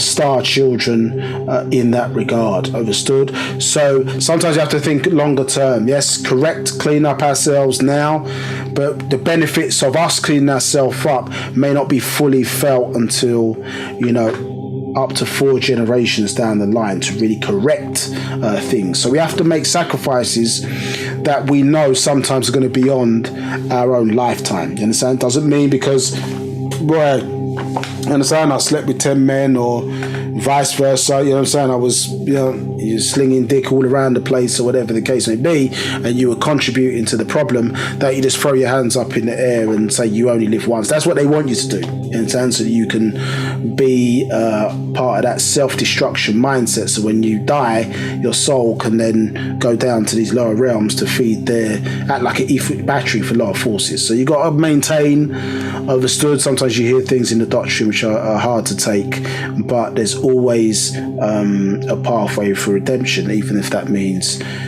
reincarnating again and doing it, a few more times before you can perfect things. You understand? So it's just how we manage our physical and understanding that. So going all the way back around, you can see why there's confusion around star signs, because of the amount of things that you've got to contend with in that regard. Yeah. So ultimately, you're still 1/3 your mother, 1/3 your father. It produces a new you, but you also got to factor in those 30 as well. You understand, in that regard. So here, so the same thing. Mother is the sharps, fathers are the flats, and them coming together produce a child in perfect harmony. You understand, in that regard. So just finishing off on this last bit, in procession change, you may have missed this bit about what it's talking about individual star signs. So verse 51, procession change, actual facts number 14. 51, it says, yet it has been proven that the birth date, time, and even place affects at the moment of birth. Yet it's been shown that there is a link between when a person is born and the alignment of stars, location of the moon, and how their lives progress. 52. Relations between humans and even animals have been noticed and adopted in consciousness since the beginning of time to understand and predict various aspects of the very nature of things. Yeah? And so we see that in the Egyptian culture, isn't it?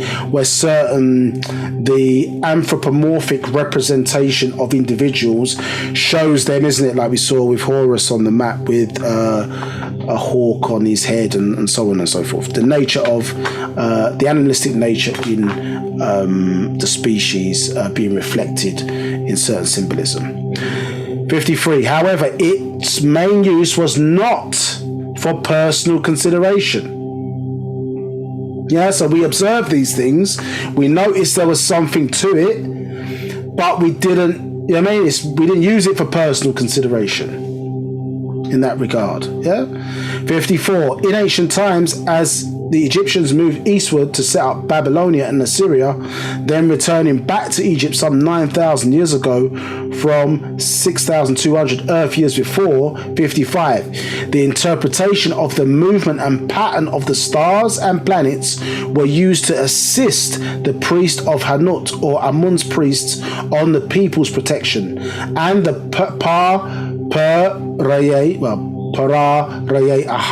the pharaoh, because his person was linked to Natharu, the Watchers. 56. It was not until the invasion of the cursed seed of lepers, leader the Caucasoid named Alexander the Great Killer, 356 BC to 323 BC, in 332 BC, that Europeans got their hands on this knowledge and started that individual horoscope astrology first appeared. 57. This planet's closest star, called the Sun or Pa'Rayet, is 93 million miles away at most times. It is a major part of astrology. So you can see there, and when we showed you that video, I think a few classes ago, called Cosmic Africa, and one of the sections in there, we spent some time, isn't it, in the documentary with the Dogon, and it showed you how one of the priests, he had laid out the constellations in piece of stone, isn't it, in the sand, and one of the stars, he was looking up to the stars. Remember, they showed you one of the stars went out, or the light stopped shining or whatever, and he predicted that one of the elders within the tribe was going to pass away. You understand? So you can see it was for the protection of the tribe. It wasn't this individual Mystic Meg in this country or whatever, Mystic Meg in one of the major newspapers in this country. It wasn't that type of approach that we used to that. Understood? And we've explained, I think, very well the complications around predicting that accurately. Although, of course, there are observations that can be made around it. It's not an accurate science for the reasons that we've pointed out. So we didn't use it for that reason. We used it for the whole of the protection for the whole of the tribe. And so, in part 4, we're going to wrap this up. So we're going to go into, as I say, I suppose how the records got lost, and then focus on just, we've covered a little bit of it, but focus more on the two papyrus and the role of, let's say, Hatat She'ep Satuk. Any questions before we close out? Thank you for hanging on. Been stars, as we did start late. But thank you for hanging on till we could reach a reasonable conclusion. Yes, there are a couple of questions. The first one is from Corinne. And the question is, so the black Israelites focus on the Bible. Do they believe in Sabaeans? I mean, it's a big statement. I don't think they believe in the Sabian culture, how we're expressing it through its reintroduction by way of Hatshepsut or Hatat She'ep Satuk, and our connection to the Sirius star constellation as the Saba people. Understood how they, I suppose, record it in the Bible. You understand? So no, they don't recognize that as us. When we go through next week's class, it's next Sunday, next week's class, we will show you even the black Israelites or the current ones, how that even in their own Bible, it's not real. You understand? As I say, their culture was based on Babylonian culture, and the Babylonians named planets after people. Do you understand? So, and then somewhere along the line, certain cultures forgot that, hey, that's talking about a planet, or that's talking about a star constellation. And because the way artists started to draw the symbolism of things, they made, as I say, you think about the god of war is Mars. You understand? Mars is a planet.